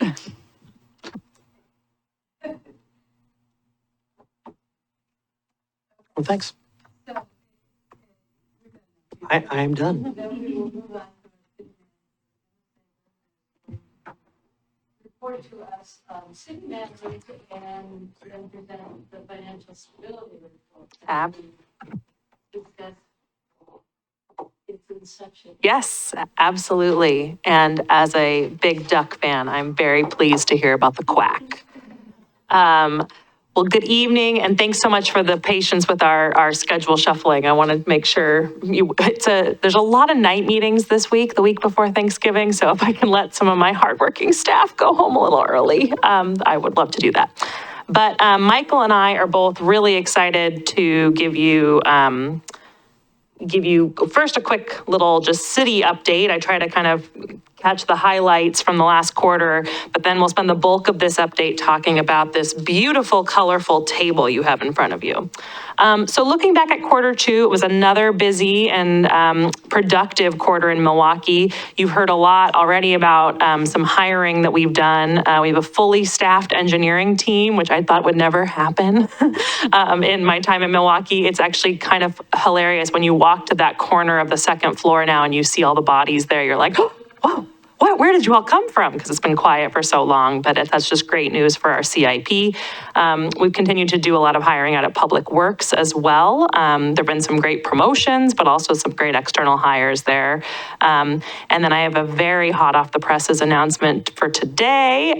We completed our assistant city manager recruitment process last week, and I'm happy to announce that Joseph Brelio will be removing the acting part of his title, and he will become our assistant city manager. So we had over 85 people apply for that job. It was a really competitive pool, but we have great talent here in the city, and Joseph's done a great job for the past 6 months, and I know we'll continue.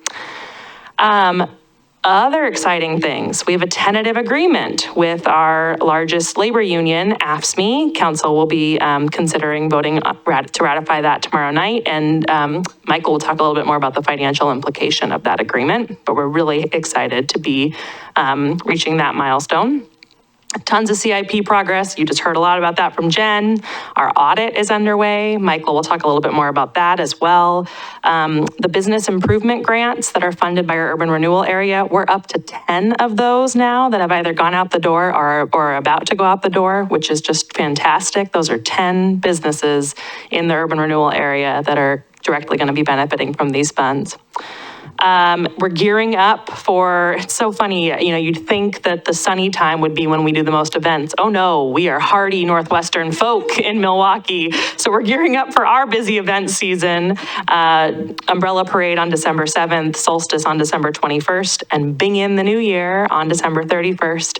I also just want to give a shout out to my staff. One of our priorities in our strategic plan is to support the revitalization of Milwaukie. And I heard from a lot lot of my departments who maybe aren't directly involved in sort of that community development work. Hey, we want to play a role in this. We want to show our community some love and be a part of the sprucing it up. So on December 2nd, if you find yourself downtown, you'll see an army of city staff from HR to finance to library to police out there doing some downtown cleanup work, kind of getting downtown looking and feeling as spiffy as it can before our busy event season. So I really appreciate that.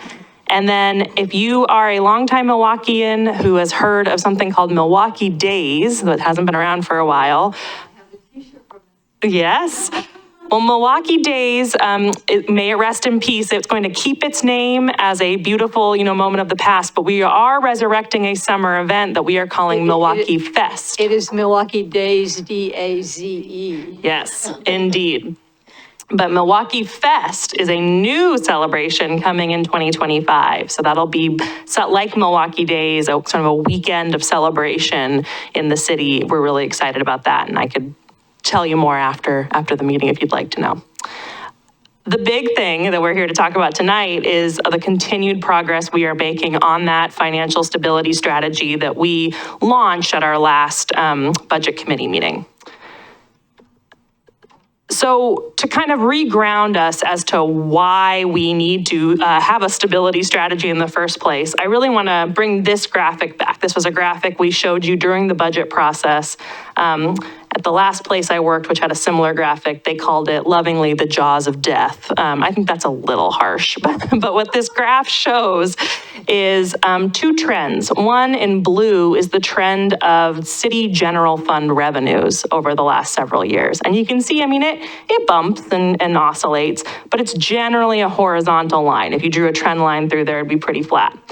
The pink line is our expenditure line. Different story. That's a ever increasing upward trend. And the reason for these two different trends is first, we have limits on our revenues. Our primary source of general fund revenue being property tax, that is limited to a 3% growth rate by measures 5 and 50.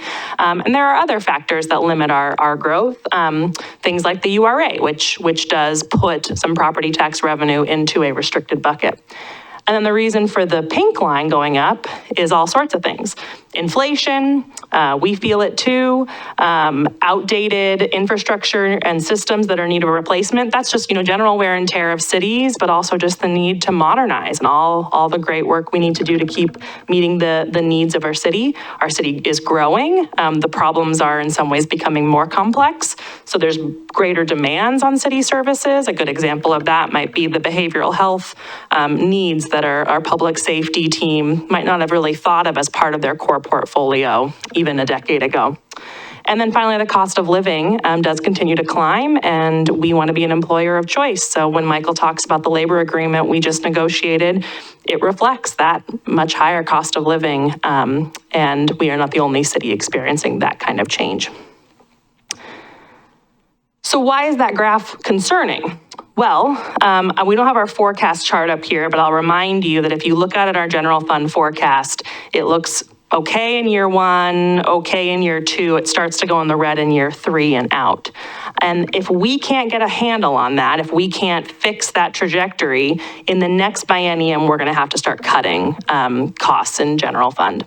When we talk about what general funded programs there are, that's public safety, that's public works, and you might be saying, well, isn't public works funded by utilities? Much of it is, but not all of it. All of our public works administration, the natural resources work, all of that is general funded. All of our facilities and fleet maintenance work is general funded. Community development, the work of planning, much of the work of engineering is an economic development is general fund. Library, and then our customer services and the things that make us a efficient and effective government, HR, finance, administration, those kinds of things. And it's not just that I love those departments that we care about this. The graph on the right is direct data from our last community survey at the end of 2023, when Milwaukeeans were, a statistically valid sample of Milwaukeeans were asked what services that the city provides are most important to you. This is the top list, and it's, there's high marks for even a lot of things beyond this, but you know, the first two on there, okay, those are generally ratepayer services. We have utility bills and street fees that cover those top two. But public safety, attracting and retaining business, creating safe places for people to walk and bike, and police services. Those are all those general funded things that people really care about. And if we have to start reducing services, that really keeps me up at night. So this is the Venn diagram of that stability strategy that we unveiled a few months back. It has three pieces. We want to stabilize our costs, which means getting a handle on that pink line that's going up, curbing that and tightening our belt however we can. We want to maximize our existing revenue systems. So, you know, you heard Peter talk about the rate study he's doing, but all across the city, we have to make sure we are capturing costs wherever we can. But that's not going to be enough. We do need to identify new revenues. And so that's where this beautiful red, yellow, green spreadsheet comes in. I'm going to give a quick progress report on all three of these, but we're going to spend the bulk of our time talking about the revenue ideas. So for stabilizing costs, you all helped us develop a budget for this biennium that wherever possible held the line on materials and services.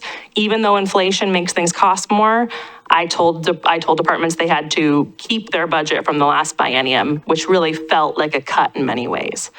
Our wonderful IT manager has been doing yeoman's work looking through all of the various IT subscriptions in the city and finding where are there redundancies, where are there things where we can cut that or end that subscription so we can really find every nickel and dime. And we're also doing, we're trying to be really strategic anytime an organizational need comes up to think, how can we solve this without taking on unnecessary expenditure. And just a quick kind of shout out to Michael. Michael lost our longtime utility billing clerk kind of unexpectedly earlier this year. And what might have been the easy option, and I think where some people really wanted to go was, let's hire a temp. We got to get someone in there, get those bills out. Oh my gosh, if we lose time, we're going to be doomed. But Michael and our former HR director rolled up their sleeves and said, you know what would be better for the organization and save us money would be to see if there's an existing staff person in the city who would like to be cross-trained on those skills and be in that role temporarily. We had two individuals, one primarily, but two individuals from the library who took us up on that. So now when we are rehiring that utility billing clerk, but if that person ever goes out on leave or needs to take a vacation or anything like that, we have staff that have built skills and know this critical function in the city. And we saved a lot of money not using an outside temp agency. What's coming up? We are really looking at schedules across our departments, but particularly in our more than 9 to 5 or more than 8 to 5 departments. So library, public works, police, to think about how we can be most efficient and get a handle on overtime usage, particularly in public safety. And Michael will talk a little bit more about that.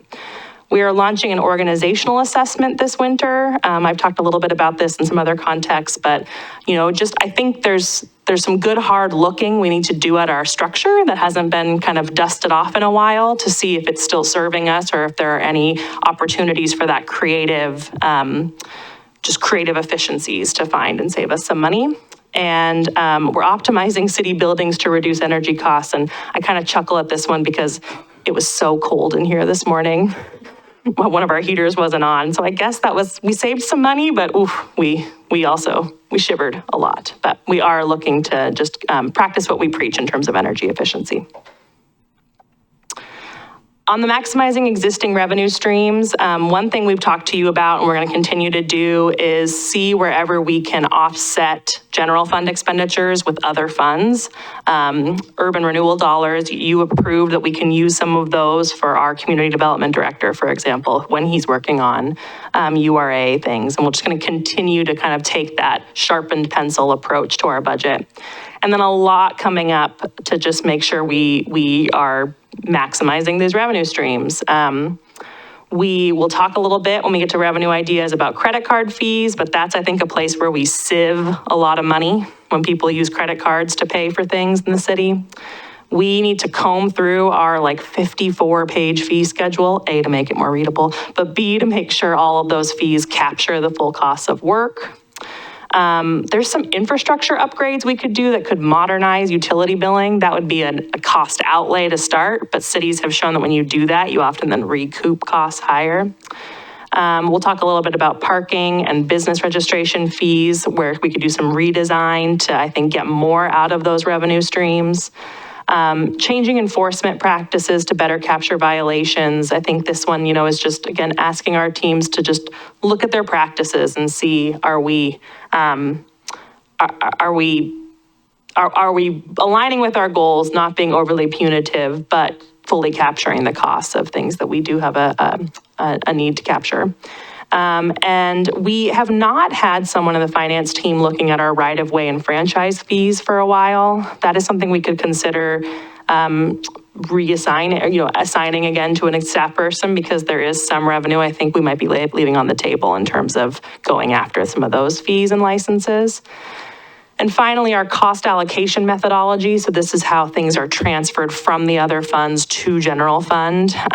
We should dust that off before the next budget too, to make sure that that is accurately and adequately capturing the general fund. Okay.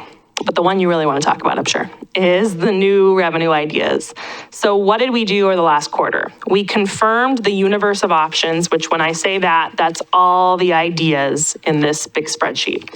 We also confirmed all the things you see in the columns, the different criteria that we felt it was important to screen these ideas against.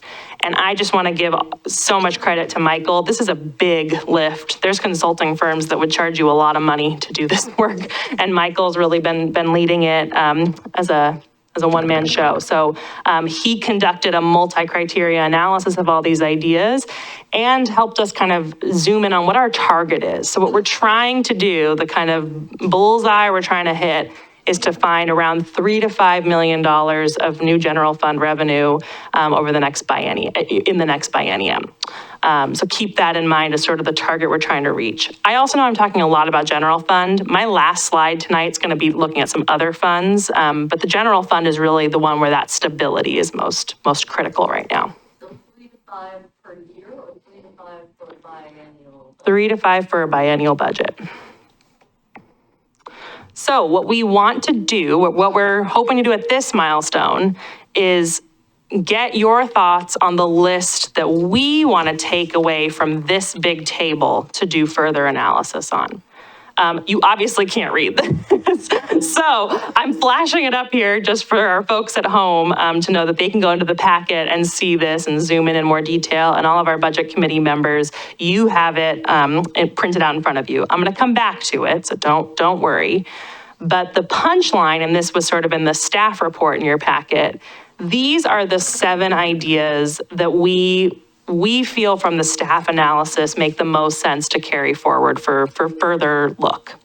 Not saying we would implement all of these necessarily, but this is sort of where our analysis landed. The first 4 on there, the reason there's a little space, I think these are kind of in the cleanup category. These are things where we've got the mechanism that exists. We just would need to kind of retool it. So updating parking permit rates, not a big revenue generator, but a kind of a no-brainer. We lowered the permit rates for just to kind of try this out with one customer, and they have, it's reliable credit. They bought so many more permits that we're already making more revenue on it. So I actually think we just are out of scale with our supply and demand, and putting that actually down a little bit would increase demand for parking permits. We currently do not charge right-of-way license fees on non-city utilities that use our right-of-way. This is like Clackamas River Water, Oak Lodge Water District. So that's something we could explore doing and achieve and raise a little bit more revenue. The credit card transaction fees I talked about, I think that's one where we lose a significant amount of money every year. And then updating our business license tax structure, so it's a little more in alignment with the city's goals, and could generate more revenue. Then the ones that you see in the bottom there, these are really, I mean, yes, we already do property taxes, but I would say these are more in the bigger news streams ideas. When you look at that target we're trying to hit, that 3 to 5 million over the biennium, I don't see a path to do that without looking at a property tax move. So that could either be a 5-year levy, or it could be a permanent lid lift, both of which would require voter approval. Permanent lid lift means our current permanent tax rate is, I believe, 4.2, and it would be raising that up to somewhere up to, I think it's about 6.2. That is room that we have because of an agreement that occurred when the voters approved creating Clackamas Fire District and peeling that off. That lowered our rate and said, if you want to raise that back up to what your permanent rate was, Milwaukie, you need to get approval from the voters. And then the last two on here are ideas related to traffic safety, a photo red light program and a traffic speed camera program. These are both strategies that have been implemented by other cities, and we, in very preliminary estimates, think it could generate about what you see on the screen there. The next step for us would be really sharpening our pencils and doing a much deeper analysis on these ideas, but we're just kind of give you the ballpark here. I'll stop at this page and we can have some good discussion before I go on. Mary. 2 questions. One is just quickly trying to add these numbers. It doesn't seem like it's coming to 3 to 5 million. Maybe scraping 3, depending on what like a 5-year property tax levy would generate. And that seems like the biggest question mark up there. And then, so does this get far enough is the first question. The second question is, Milwaukie used to have a very robust photo red light program and traffic speed cameras. Why was that dismantled and now bringing it back? Sure. It sounds like it's coming back more for revenue generation than for safety reasons. Sure. Yeah, both great questions. Michael, I might have you take the are we close to hitting our target or not point, and then I can answer the traffic safety question. I think to answer your question, so for the 5-year property tax, the 1 million on there is a very loose estimate. I'm currently working with the county on what that would be, the different steps of if we wanted to increase it or if we wanted to do a 5-year levy, what that would look like. They reached out and said there's a lot of compression in the city, meaning that a lot of the homes are below market value, but down their assessed value is lower. So it's something to take into account. I don't know exactly right now where that would be, but I think that there's enough room in the property tax that we would have to explore if that would fill a gap. I also believe the numbers we're seeing here and the numbers that are in your table are annual numbers. And whereas the target I gave you was a biannual. So it's a little less bleak than you think, but it's still, that would help. That puts it into the ballpark. And then a really great question, Mary, on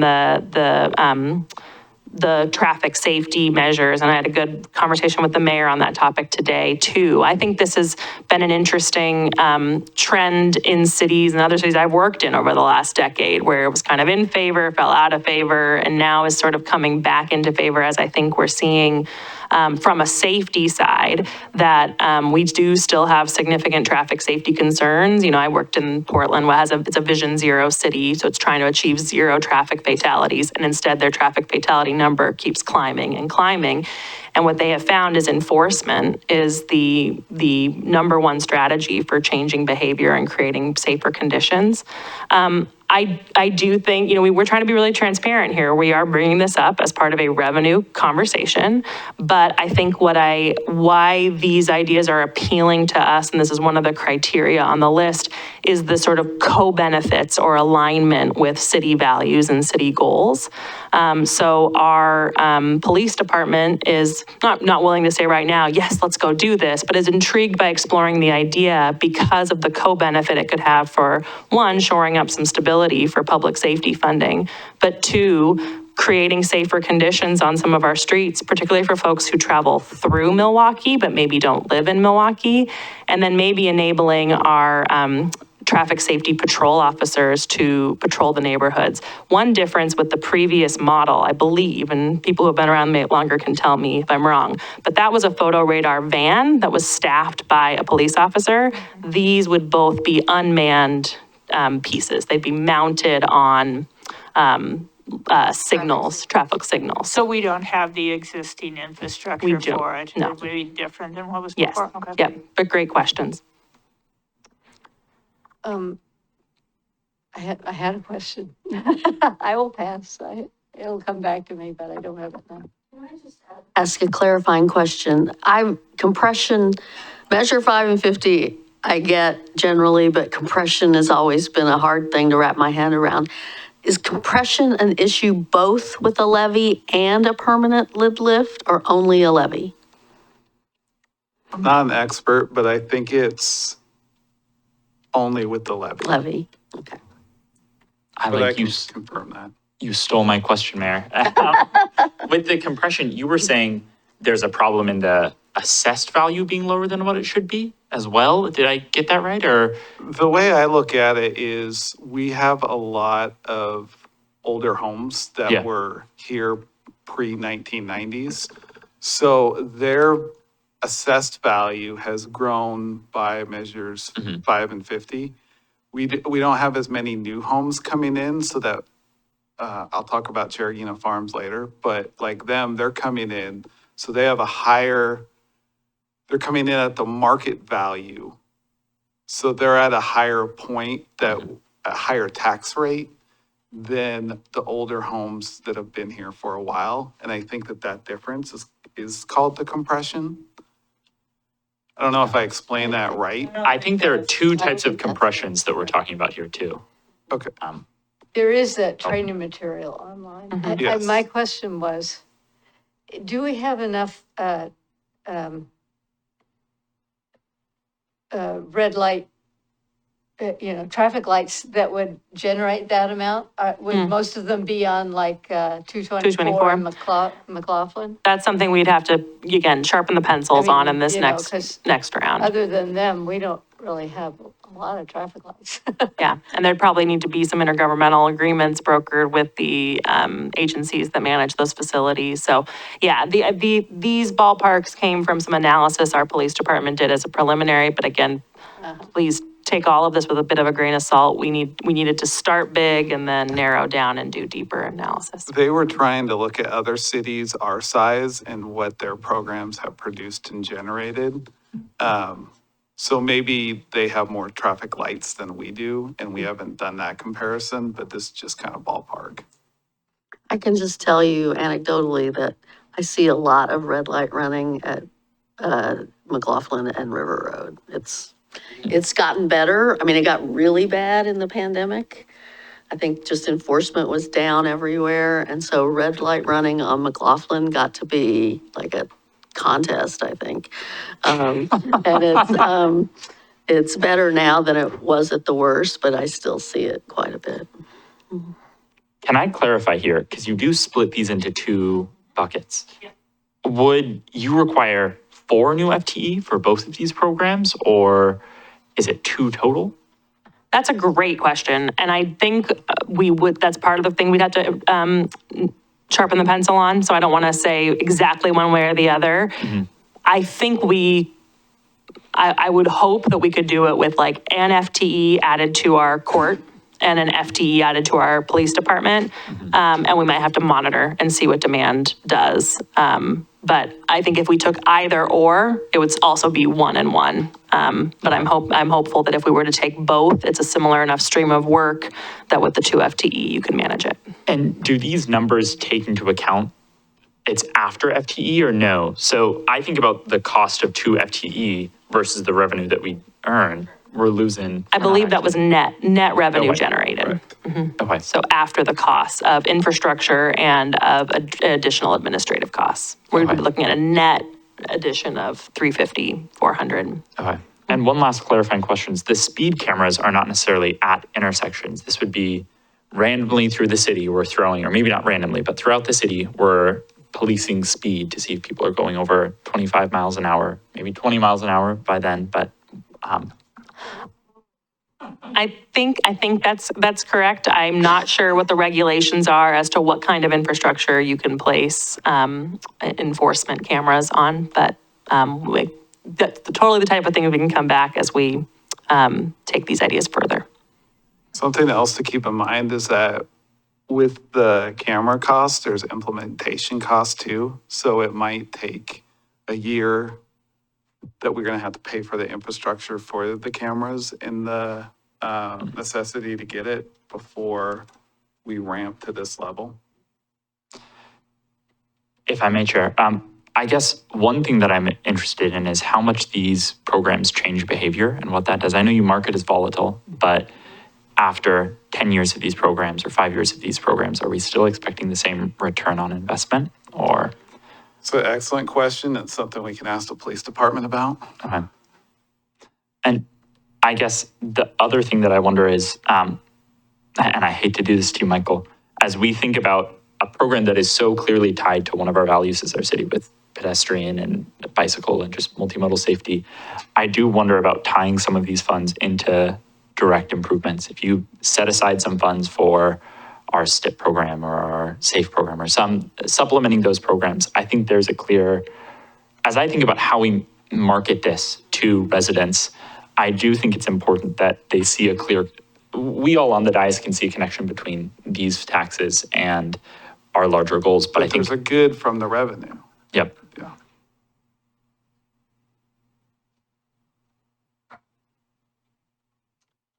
David?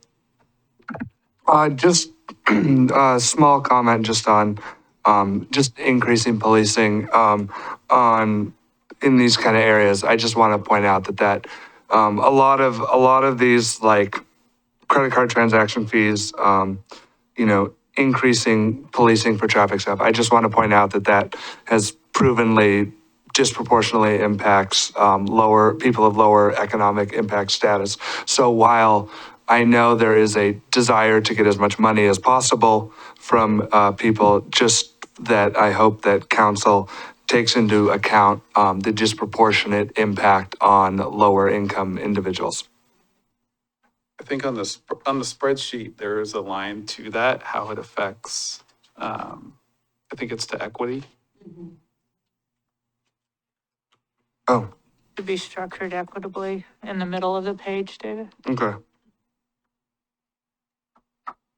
Yeah, I'm back to, which tags along with David's comment, is I think as the city embarks on any of these, it's just, the city needs to be crystal clear on what the goal is.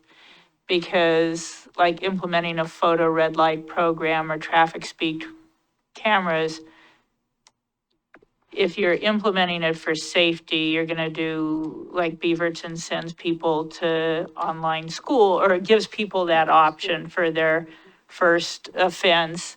That's much different. That's a safety oriented program versus revenue generation, Yeah. where you're going to fine people right out of the bat. And so, and the same with credit cards, is making sure, what any maybe unintended consequences might be for any of these programs. And so I think the city just needs to be real clear on the goals. Yeah, definitely. And that was because the first thing we brought up with the stoplights was revenue, not safety. That was the third thing that we kind of brought up on this. So, yeah. And I also just want to add one more thing with this. And I'm just kind of getting ahead of myself to the Q1 analysis. I emailed Michael about this question. Is that I know we have a severe staffing shortage with the police, and we also have, I think since the last budget meeting, 3 additional police officers who are on paid administrative leave for a shooting and potential child porn. And so we are going to have additional overtime costs. So I was wondering, and again, I'm getting ahead of myself here, but is there contingencies in place, and is this part of a ballooning cost? Because I know last year our police general salaries budget went up by 30%. It wasn't really hold the line. It went up, 30%. Is that factored into this? And is this where the revenues are needed mainly for, or is it everywhere? So in the next part, when I'm talking about the quarterlies, Yeah. I was going to address overtime specifically. Okay. It is something I watch. I'm using rough estimates here, but Yeah. I think we increased the budget from 590,000 to nearly 800,000 via supplemental in the previous year, and we carry that forward to this year. Police is understaffed, and Definitely, yeah. their overtime is trending higher than that. Right now, I think we can absorb it because we increased the budget for it, but it's something that I'm working with the chief and Emma to continuously watch to see. I don't know the answer to that yet, but because they're so understaffed, it could. And we just need to daylight it and be transparent. Yeah. And again, I know this sounds very anti-cop. This is not anti-cop. This is like just one of the largest budget items, and probably the single biggest increase last year.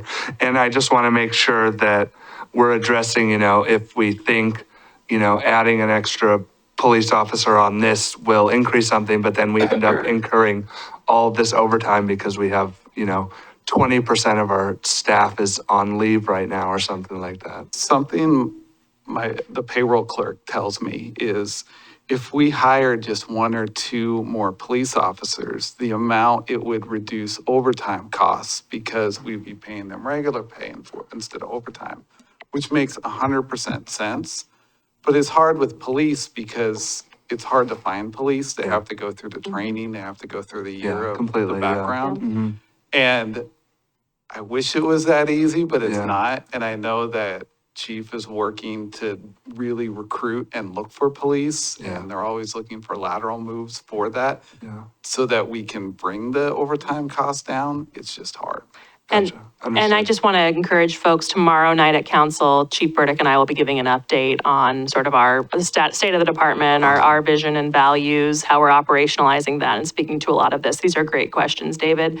And I also just want to clarify that when he said we'd have to add FTE for these programs, it's not to be out there doing the patrol for this. It would be sort of on the administrative processing side.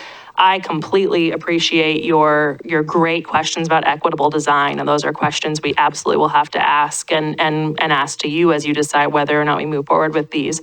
These 2 pieces here could I think be designed to try to remove bias as much as possible, being a sort of objective and data-driven component. That said, I take the point that, these types of fees and charges do have a disproportionate impact on people living on low incomes. And that'd be another thing I think the city would need to take a hard look at how we design, maybe even restitution elements of it, so that we practice what we preach on our values of equity and inclusion. It strikes me that there's less of an opportunity for bias when it's a camera on a pole. Yeah, I think, I echo the committee's concerns about, being transparent about what this is all about. I think the easiest ones to do here is just the cost recovery. I mean, the credit card thing to me, is like a no-brainer. You're just recovering your cost. so that you're getting the amount that you're supposed to be getting. And so where does Peter's fee proposal fit in here? I was a little bit, I kind of understand it, but I was also a little bit disappointed that it was so far out. But does it fit in here? It's a great question. And that's sort of the what about other funds? So I will say that we've really intentionally, this conversation could be the rest of our lives. So we've tried to really focus on the general fund for this conversation and this analysis, because that is, again, I think where the need is the most acute. But across our utility funds and other funds, there's similar principles could be asked. Are we maximizing the revenue? Are we stabilizing our costs? So to the parts that Peter was talking about, that's really transportation, water, and stormwater and Okay, it's not, wastewater. yeah, I understand it's not general. And one other question is, I was really intrigued by an idea that floated around that I didn't see on the spreadsheet, and that was a delivery vehicle tax. Is that on there? I think it was, or it was at one point. Towards the bottom. Yes, implement fee on food package deliveries. So that's food and packages. Food, we looked at food and packages. This is one where I will say, I agree. I think the opportunity is exciting. I think that the impact that they have on our right of way and on other elements like safety is huge. The big risk there is the legal piece. And we've got, cities like Chicago and New York flirting with this and getting scared because of the legal risk. So that's why you see quite a bit of red in that row. I view this as a cost recovery issue as well, because of the wear and tear on the streets. That there is not a day go by on my block where, I don't know, I should get out and count them one day. I mean, they're there all the time, Okay. Are we done on this? Oh, Or we wanna- We got. Okay.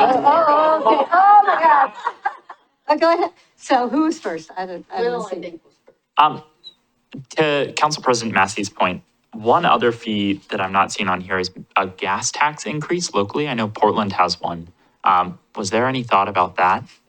So the reason you probably don't see it on here is because we really focus this on general fund. And my understanding is a gas tax increase would constitutionally have That's to go true. into your transportation fund. Okay. So I think that's part of looking at the SSMP safe and gas tax as part of our transportation fund health. Now you're asking an interesting question. Is the food and packaging delivery fee, interesting question with Article 11 there. I wonder also, I know the state is really considering a delivery fee in its transportation plan.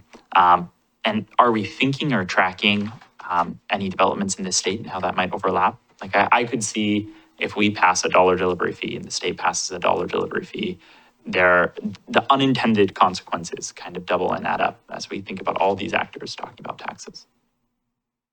I think it's a great point. Something I'd love our transportation policy lane leader to support me in. Hey, I just flagged that for you. Doing my job. I know when I was looking at this while working at the city of Portland, interstate commerce law also becomes a big element. So again, leading edge or bleeding edge. I don't know if Milwaukie is equipped to take that one on, and I'd love it for the state to take it on for us. Always good to have somebody else, go first and have the lawsuits against them.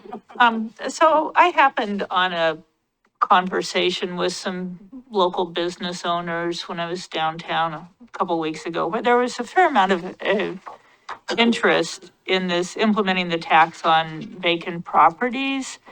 And I see there's no green there, it's all red and yellow. But that was touted at one time as a way to incent the property owners in downtown Milwaukie to fill up the businesses, the space, because there's just so much vacant space in downtown Milwaukie. And so I was just wondering if you're aware of any cities that are successfully doing this, or any way to mitigate some of those red and yellow? Sure. Yeah, it's a great question. We looked at this one really hard with Joseph, our community development director, because we agree, and it's something we hear a lot about wanting to incentivize filling up those spaces. We're encouraged by some of the latest developments we've seen with, as the URA sort of takes off, that seems to be moving in a good direction. We could not find any Oregon cities that had successfully done it. California has some. Vancouver, BC. Vancouver, BC. I think that what you see there is we would anticipate some lawsuits coming our way. Yeah. So I had several comments, I guess. First off, I mean, I love this chart. I thought it was great. I do think that the potential revenue is way underestimated on short-term rental tax. And I think that's not going to be hundreds of thousands of dollars. It might be $100,000. It certainly would be in the same ballpark of some of the things you are recommending. LOC is going to be issuing a report in early December based on a survey they did of cities and the short-term rental taxes. The problem with short-term rental taxes right now, it's as I understand it, it gets treated like a hotel tax. And so then it has to be spent on, it's limited, it can't go into general fund. Anyway, so it may not be as good a solution if that limitation stays on. I know LOC has prioritized trying to get that changed by the legislature this term. But Clackamas County did a 6% tax on unincorporated. So the people all around us, the Airbnbs are paying Clackamas County. We wouldn't be sort of breaking new ground there. So I do kind of feel like we should keep that one kind of in play. I had the same concern about, so 2 police chiefs ago, the police chief canceled using the van. Part of that was that the officer who was staffing the van was retiring, but also there was sort of this grumble against Milwaukie as a speed trap, as using photo enforcement as revenue stream. And now we're actually, and at that point, nobody was talking about it as a revenue stream. Now we're actually talking about it as a revenue stream. So all of that does give me some pause. I also, I think personally that we need to just bite the bullet and try for a permanent rate lift, permanent rate increase, because I don't like the idea of getting in every 5-year cycle. That's what I do feel is missing from this chart is a column on, duration of the measure and whether it has to be renewed and what's involved in renewing it, because that is a lift. Happy Valley's doing it. They're doing it for their police and they're doing it for their parks, but they're having to do it every 5 years. And that's not a burden I particularly want to put on all future city councils and, staff. So my inclination is to look at, it will not be easy. It will be a big lift to sell a permanent tax rate increase, but to me, that's the better solution. And I do think if we were to talk about a permanent rate increase to fund police and to fund library and to fund potentially parks, and that's another piece of this that I think, we have to be thinking about. If we implement photo radar and then we ask people to fund police, they're not going to be, a lot of people are not going to be very inclined to fund police. So I think we have to think about the way they, What comes first? How they interact. how they interact. And then I guess that was it. I do recall that when we had the photo radar the first time, that program started right at the same time that McLaughlin in front of Milwaukie had renovation. And at that point, Milwaukee asked to have the speed limit dropped from 45 to 30. So there were a lot of people that were used to speeding through Milwaukee at 45 that were getting caught by our photo radar. And I suspect that it's probably not at that same level of, of anger. Sure. Chair Schachner, I just wanted to note that Counselor Kosarabadi has his hand up. Ah, okay. So Counselor, if you'd like to speak. Yes, hi, thank you. I appreciate that. Just a couple of questions. The one on the very bottom, the fee on big corporations. I see it mentions that it's high risk for legally viable, but also says that Portland is a city that's proven track record. So what would be the high risk legality behind the fee on big corporations if we were to model it similar to Portland and they have a proven track record? Just curious. It's a great question. I have another. Oh, it's a great question. And Michael, tell me if I'm getting any of this wrong, but PDX, when they did, it was their Portland Clean Energy Fund. When they passed that, they did get many legal challenges. They have survived those. It is on, I can't recite the full design of the fund, but it's on major corporations, I think earning over $1 billion in revenue. And I think for our size city, we would have to scale it down. Like, I just don't think we have the size of corporations necessarily that Portland is able to capture.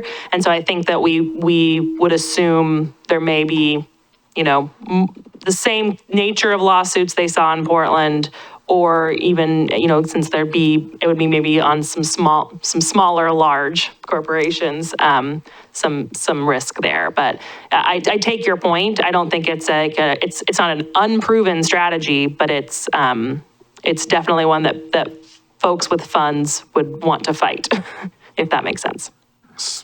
I spoke with Justin about this and a couple others, and his caution was, you can't just do a tax on big corporations. There has to be a reason around it. And the example he gave was big box store tax. You can't just pick a grocery store and be like, hey, anything over this size, we're gonna, size in retail space, that you're going to start taxing it at a higher rate. The way that they get around that is by the big outlets like Walmart, Fred Meyer's, who are discount dealers. They're buying in bulk, so they're able to drive the prices down, which then in turn gets people shopping away from local stores. So the tax there is to recoup that balance, to kind of make it fair a little bit. But he hesitated in that you can't just draw a distinction on a corporation. I'm not a lawyer, I'm just trying to pass along some of the information I had on that. But that, I think, is part of the challenge, the legal challenge of this. I appreciate that. Thank you for that. The other question, I just wanted to know that the luxury development tax, it says prohibited by statute, but when we brought this idea up, it wasn't necessarily a development tax. It was actually a luxury development sales tax. Because I remember we couldn't tax the development of property because we already have our CET funds, but taxing the sale of a new development, that was still up for discussion. Is that prohibited by state, that the sale of a new, the taxing the sale of a new luxury development?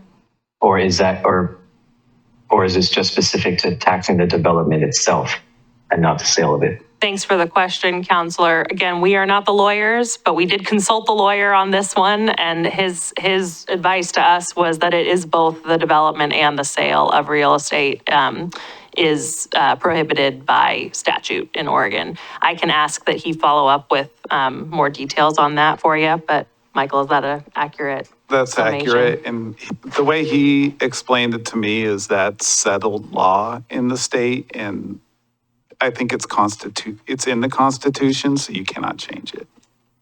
But I'm not a lawyer. I appreciate it. Thank you. I had some other questions, but if you all have follow-up, you go ahead. You go. Yes, you haven't spoken yet. Somebody turn off their. Oh, Thank you. sorry. As a follow-up on the big corporation tax, it's got $500 million in revenue here. That's just, I get that that's an estimate, but how many big corporations do we actually have that we could potentially capture? Like half a dozen? That's I think, a big question. I mean, and again, don't quote me on how PSEP is designed. I know one way they're able to capture it is like the gas stations that operate. So then you're getting the Chevrons and the Shells. But yeah, when you think about some of our larger corporations, it begs the question: do we want to be in? Anyway, yes, it's a good question that we could dig deeper into, but I think the reason you don't see it on our short list is just all the other red that you see in that row. I think one way that I'm looking at this is instead of doing a big corporation tax, if we look at our business registration and business licensing, maybe we could structure this on a better tier level to maybe get a similar result in a different way. That's just an idea I've thought about, but yeah, different way of looking at it. David? Sure, yeah, I wanna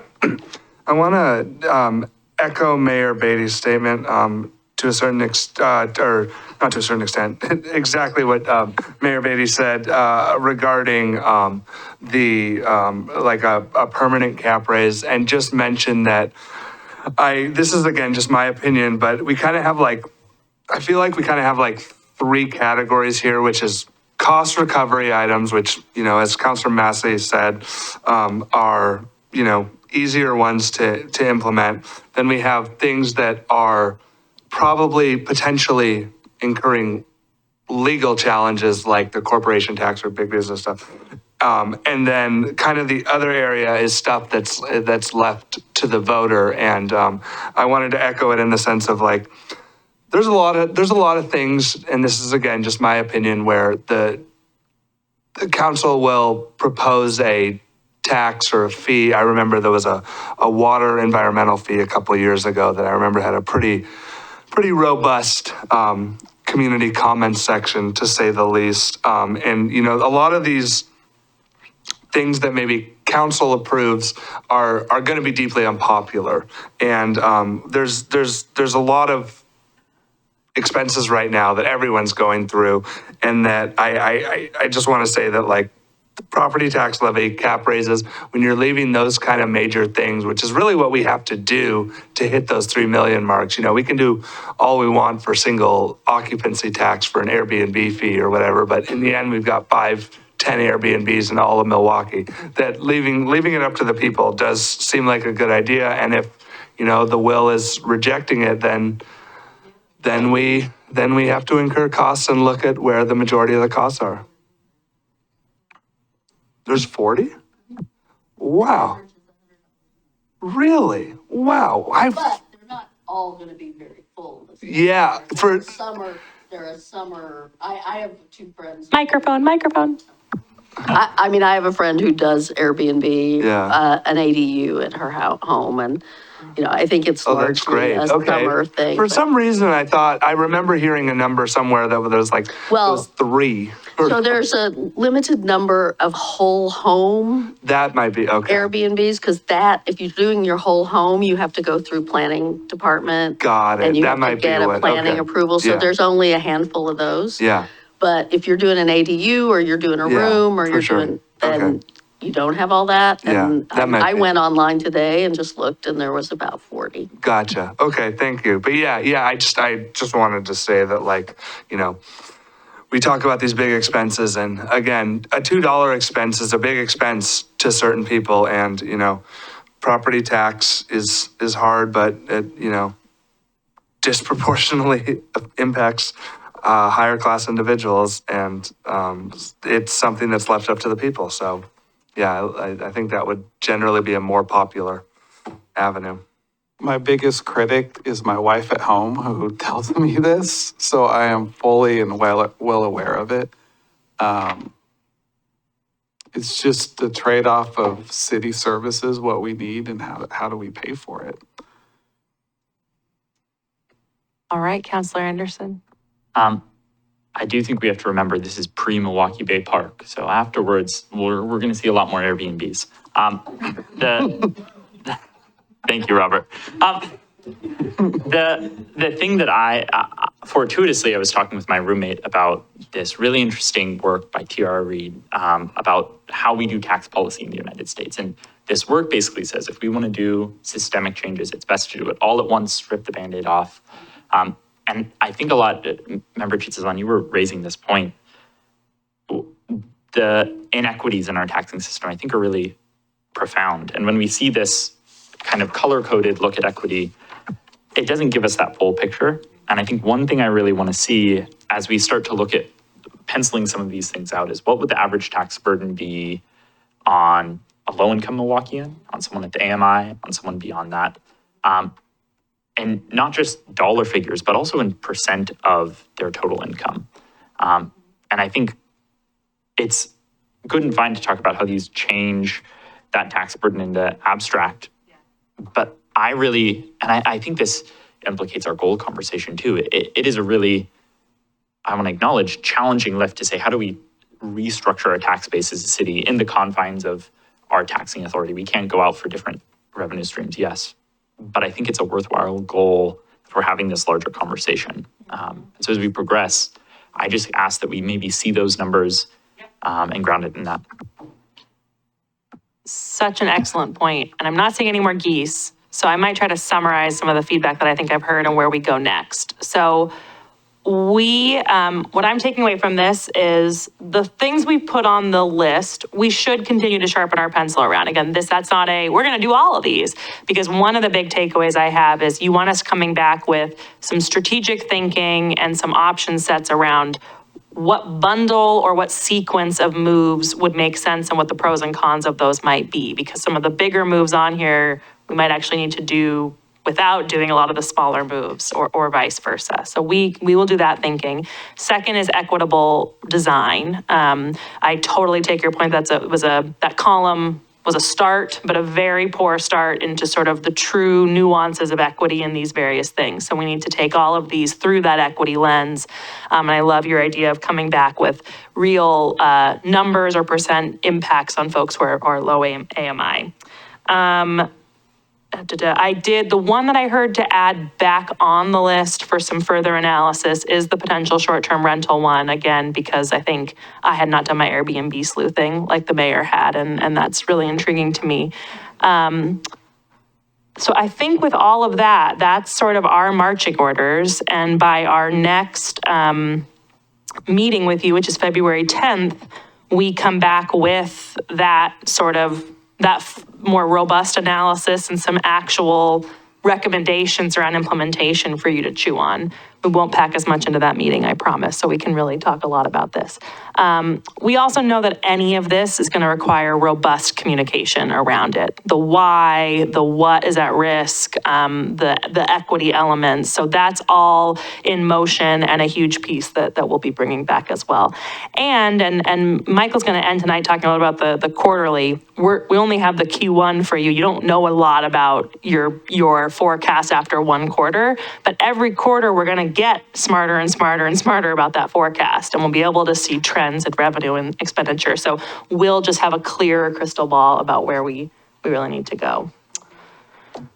Is that an okay summary? Is there anything I've forgotten that you want to make sure we take away from this conversation? Sophie?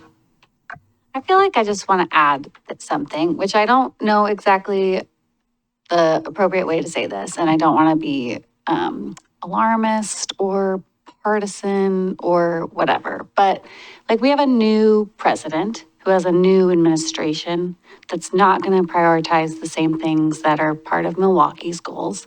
And I wonder how that is going to like both affect our budget and the like longevity and stability of our city. And that makes me want to be like, well, let's get the $5 million revenue, not the 3, because especially when it comes to things like climate, I think we're going to have to be a little bit more independent and like our resiliency and the way that we are like navigating inevitable changes in the next few years. So I don't know if there's a way to incorporate like changes in federal policy and funding into our outlook, but that feels like pretty important to me in making these considerations going forward. And like the climate piece feels the most like prescient and emotional to me. But like there's so many parts of Milwaukee that are so dear to me. And I think that council has really prioritized that. I don't want to see us like in a funding crisis because of the federal government's decisions. Well said. And I'll note that our council will be setting new goals. We kind of kicked that process off last week, but I feel very encouraged by the council's commitment to, no matter what those new goals are, that the city's values carry forward in those. So points very well taken. Okay, I think Chair Schachner, and we can go to the last item. Well, Michael, you're on. I wanted to follow up on Mayor Beatty's point from earlier, her question for follow-up about SDCs. I have my own Google, Judy, back there, who went through and looked, and it says in here that the city shall make payment every 2 months and provide an accounting to the district for each transfer, and that the city shall retain 1% of the funds. And So that's that- parks. Part of our IGA. That's part of our RGA. So it's every 2 months. So thank you, Judy, for that. Councilor Coster Abadi, I see your hand is up again. Yeah, I just wanted to comment on I believe the member's name is Sophie. I didn't catch their name. But they did, just to bring up on that point,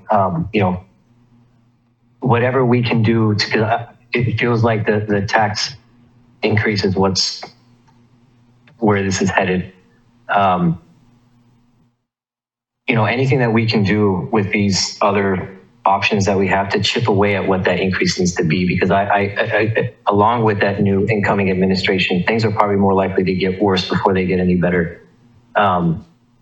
So I worry, obviously, of cost of living and things like that. And just keep in mind as we go through this, we do have an obligation and a responsibility to try to balance that out as best as we can and try to push as much as we can to support those individuals and those residents in Milwaukee that are going to be hurt most by this. So anything we can do to chip away at that to make it less of an impact. I understand where we are, but again, speaking action to our values. All right. I'm going to move this right along since the hour. I'm going to go kind of quick.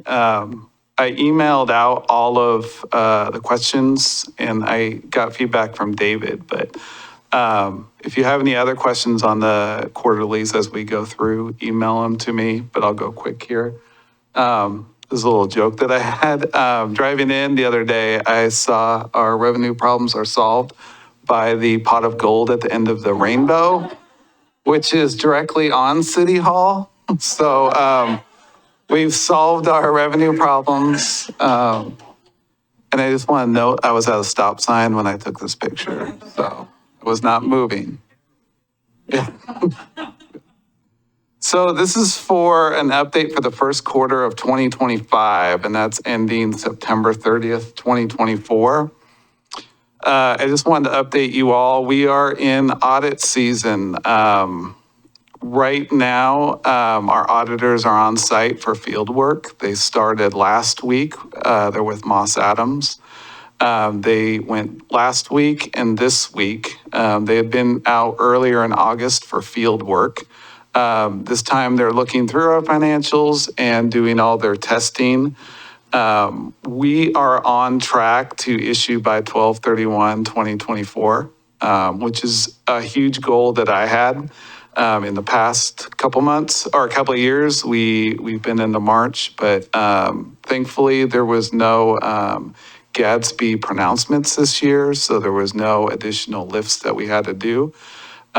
Major kudos to Matt Deeds, if he's still here, and Judy Serio, who really have done a lot of the heavy lifting on this. Matt has been in on weekends doing this work, and I appreciate that. It's putting this all together is a huge financial spreadsheet that makes your eyes go cross-eyed after a while. So I know we're getting to the end of it. We want to hand this off to Moss Adams by the end of the week so that then they can go through their review process and issue by 12/31. I just wanted to remind all the council too that I had sent out an email reminder a couple weeks ago. If you guys have any questions or concerns, to reach out to our partner with Moss Adams, Ashley Austin, directly. I've worked with her for plenty of years, and she's very reasonable and answers any questions, and you have a direct voice to her. So I just wanted to reiterate that. Our quarterly report, things that are on my radar, one we kind of talked about earlier is police overtime. Again, we went from 590 to 800,000 in our budget for this time. The police, I think, are down to 33 officers right now.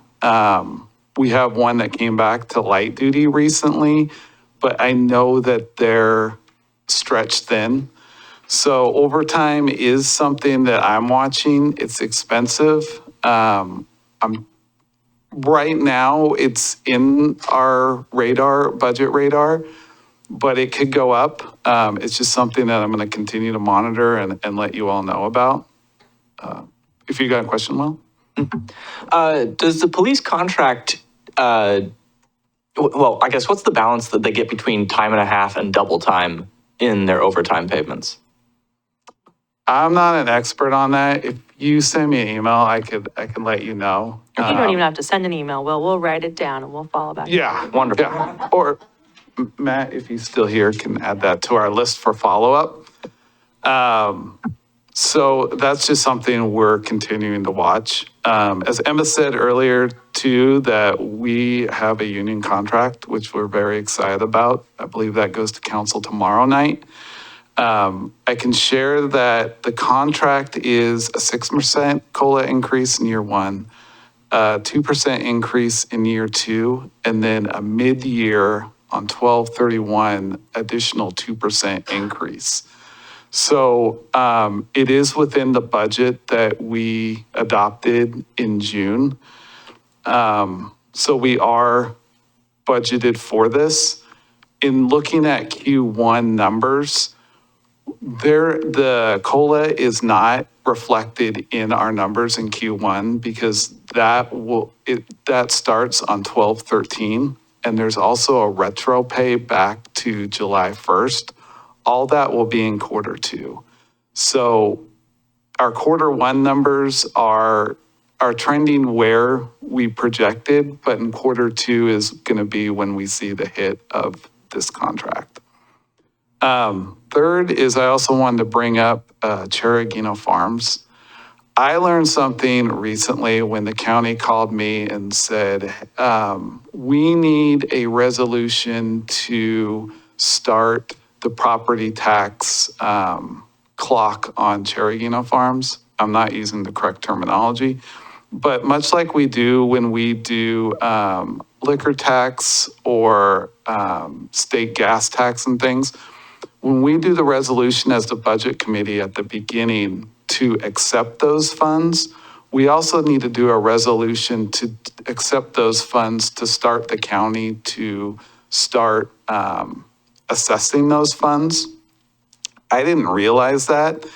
So what I'm proposing is, well, I should take a step back.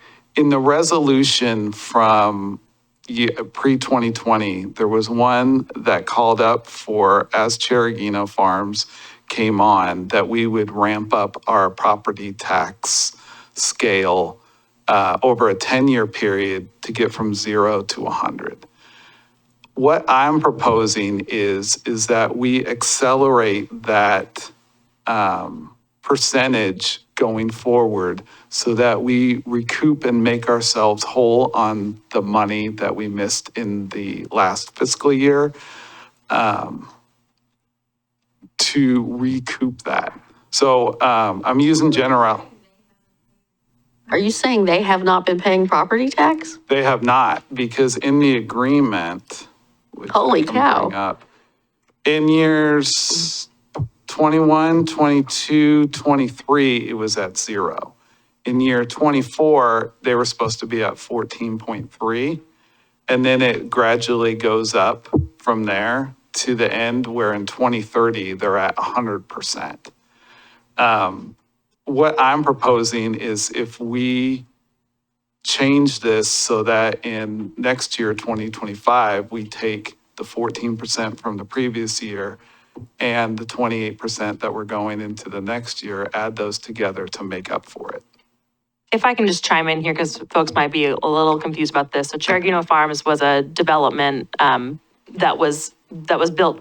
The land was not in the city of Milwaukie limits. It was annexed into the city. And when that annexation agreement was made, this 10-year incremental plan was adopted. I think Michael's being really kind to kind of take the fall here, but Michael also is one of, many finance directors that have been in place since that agreement was made. And this is being completely transparent. This was just something that was lost among that transition. And so it was when that call came to Michael, he came to me and daylighted this, and now Michael is working to fix that. But this is, something we wanted to be very transparent with you all as we're so closely monitoring the forecast for our property tax that he caught this and we'll be fixing it. It does sound like we've only missed 1 year of actual money. Correct. I didn't remember that it was 3 years at 0. I thought it was like 10% a year over 10 years or something. I didn't realize it had 3 years. What is the lost revenue that we're talking about? How much? I don't have that 100%, but my estimate is around 200,000 to 250 is what the county was estimating. And also, to be clear, since we've had a lot of conversation about police overtime, the union contract is the AFSCME union contract. Correct. And when is the police one due for negotiation? Police was ratified in May. Okay. So the budget reflects accurate numbers, and those employees have been paid at those rates. All right, next slide. This is our FTE count. This is as of September 30th, so it's not 100% accurate. As Jen and Emma said, engineering is 100% fully staffed. So that's not represented in here, but that's a huge help. I know Public Works has been on a hiring spree. I really think that the police department is the one that continues to be behind. So this is something where we're working on getting the head count up, which is a good thing. I know that 11 FTE total there seems daunting, but it's gotten better as of today. Next slide. Just a quick fund summary.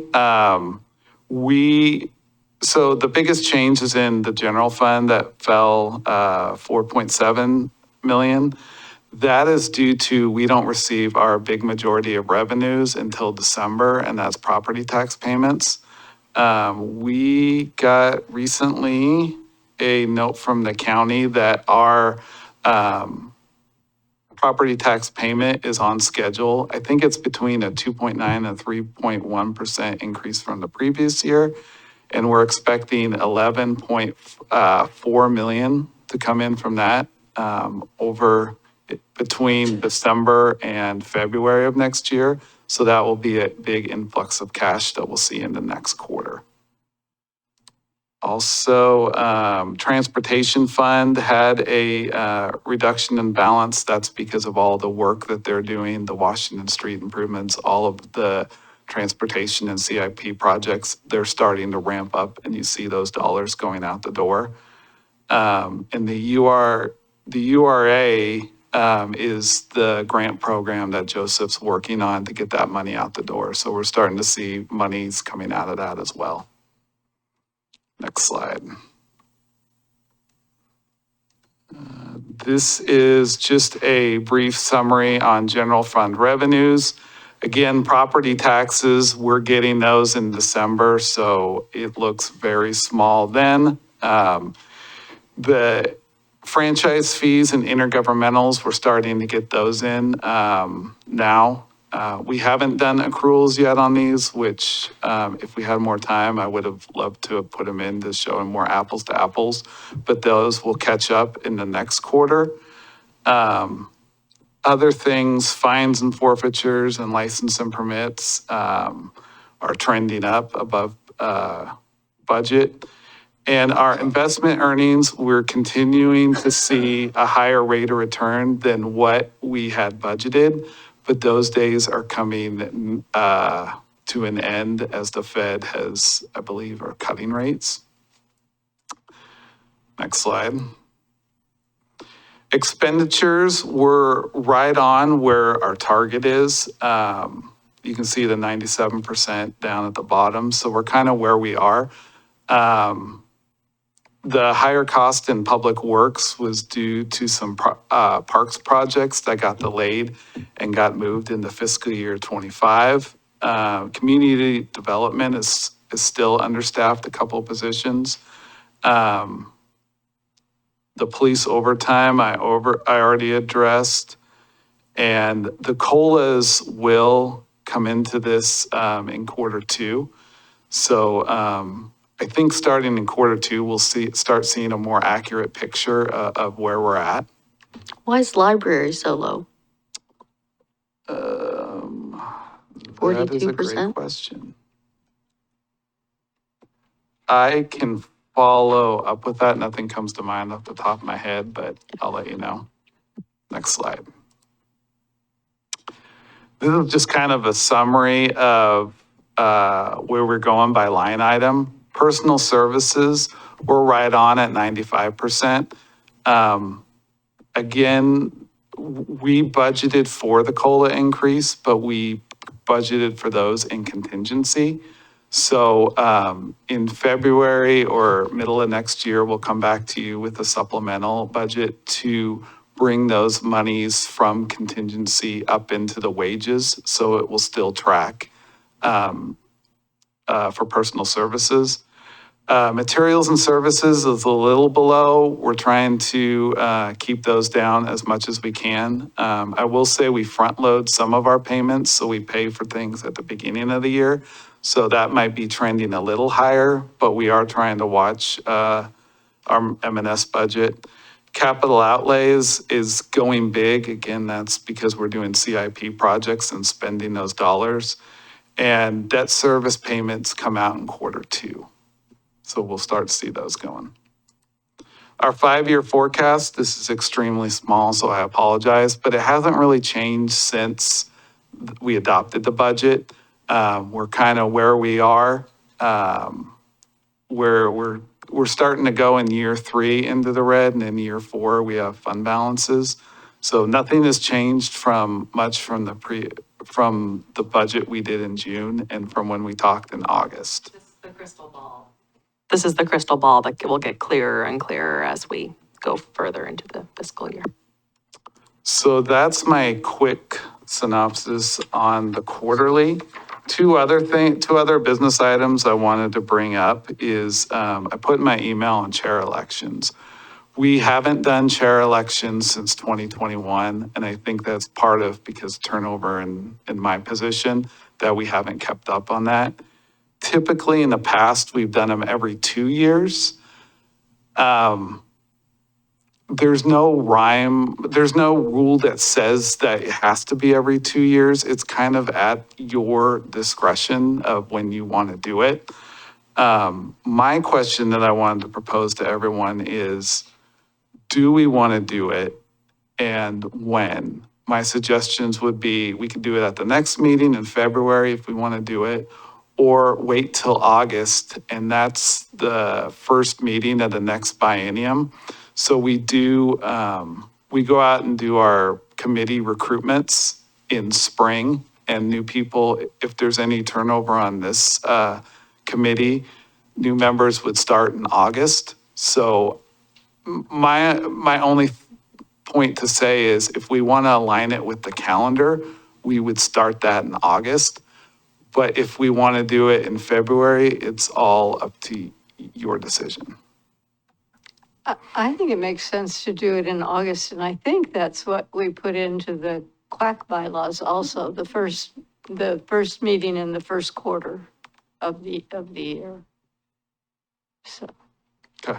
So, all right, with that, we'll set a schedule for August. The last thing I have is Leslie has directed me to Westland's website, and I passed that along to you all in an email for how they do their financial dashboard. And I really like it. It's a slick way to do it. I love it. You can go down to all levels and every department and see exactly what the real stuff is.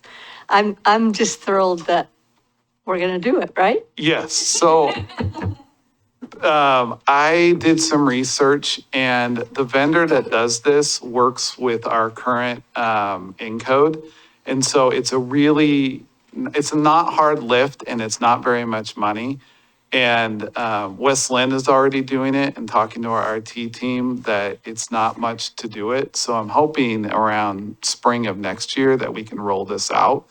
To me, it's kind of a no-brainer because it adds to transparency. You can look at the dashboards, get all of the information, and it's pretty slick. And kudos to Michael, who one of our goals in our strategic plan is working smarter together. And this was an example, and Leslie, our amazing chair, but this is one where we've spent a lot of money on budget software over the years, the city has, that hasn't really panned out. And this is one where it's really not going to be that much money, and it's going to give us, I think, the tools and the functionality that we need. Well, and not just us, any citizen can go there and see what's happening with the budget. And it's great. That's all I had. Okay, so. Oh, we got one. Well, Well, now that we're in any other business, yeah? yes, we're in any other business. I hadn't considered it until you mentioned annexing the land for Cheragino Farms. What if we annexed more land to the city? Yes. A very interesting concept, and one that I've heard from others, especially some council members. It's one topic that's part of the goal setting conversation for council. I think, and I'm not the expert on annexation, I think the question is how, right? It's what levers can a city pull to force properties to annex? But it's a very astute question. Yeah, my understanding is in Oregon, the people coming in have to vote for it as well as us. In Texas, any city could annex up to 10% of its property as long as it was within the ETJ, and the people out there didn't have a voice. But in Oregon, they do. They have to agree to it. What's an ETJ? It's the extraterritorial jurisdiction, which in Texas is used so that the city can control the development of things that are going to be coming into the city in terms of water and street and whatever infrastructure. And so, it's a very useful tool as far as I can say. And if you don't mind, I will tell you a story. The city of San Antonio at one point extended its ETJ 3 miles out on every one of the major highways going out. So it looked like a spider, which allowed them to then bump their ETJ around all of those. And it was a fabulous plan because they didn't have to provide any services along the freeways. And the legislature subsequently made it illegal for any other city in Texas to do it, but San Antonio pulled it off. I was just going to respond to William. I know that the question of annexation was a hot topic back, 20 years ago when I worked here and stuff. But at that time, as we looked at where we could annex and kind of straighten out some of the boundaries, you have to also think that then we have to provide services, and what's the value and what are the property tax revenue potentials, because some of them aren't very high in a lot of the areas, or you have schools that aren't going to be paying the taxes. So it's not as necessarily as lucrative as it might first sound.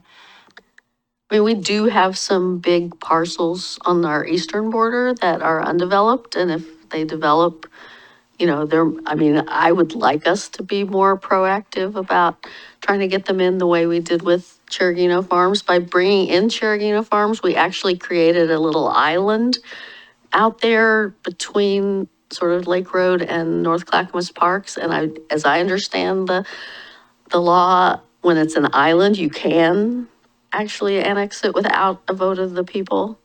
But otherwise, it's true, you have to go to a vote of people, and people just don't want to Pay the vote, extra taxes. pay the extra taxes, yeah. And just curious on that, and I like Waverly Country Club is right on the border of us.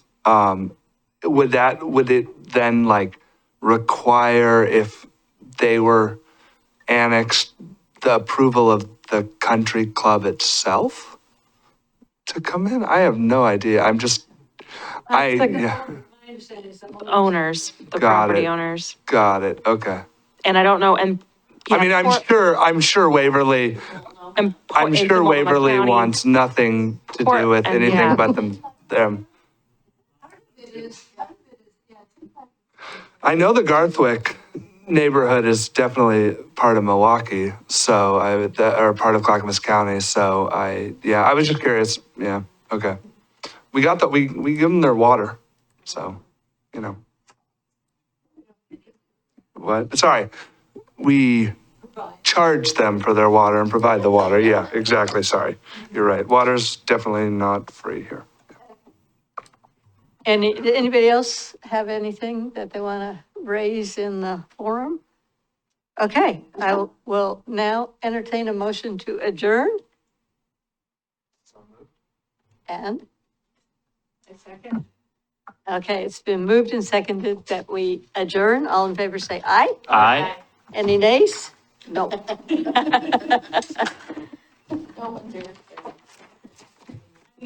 Thank you, counselors online.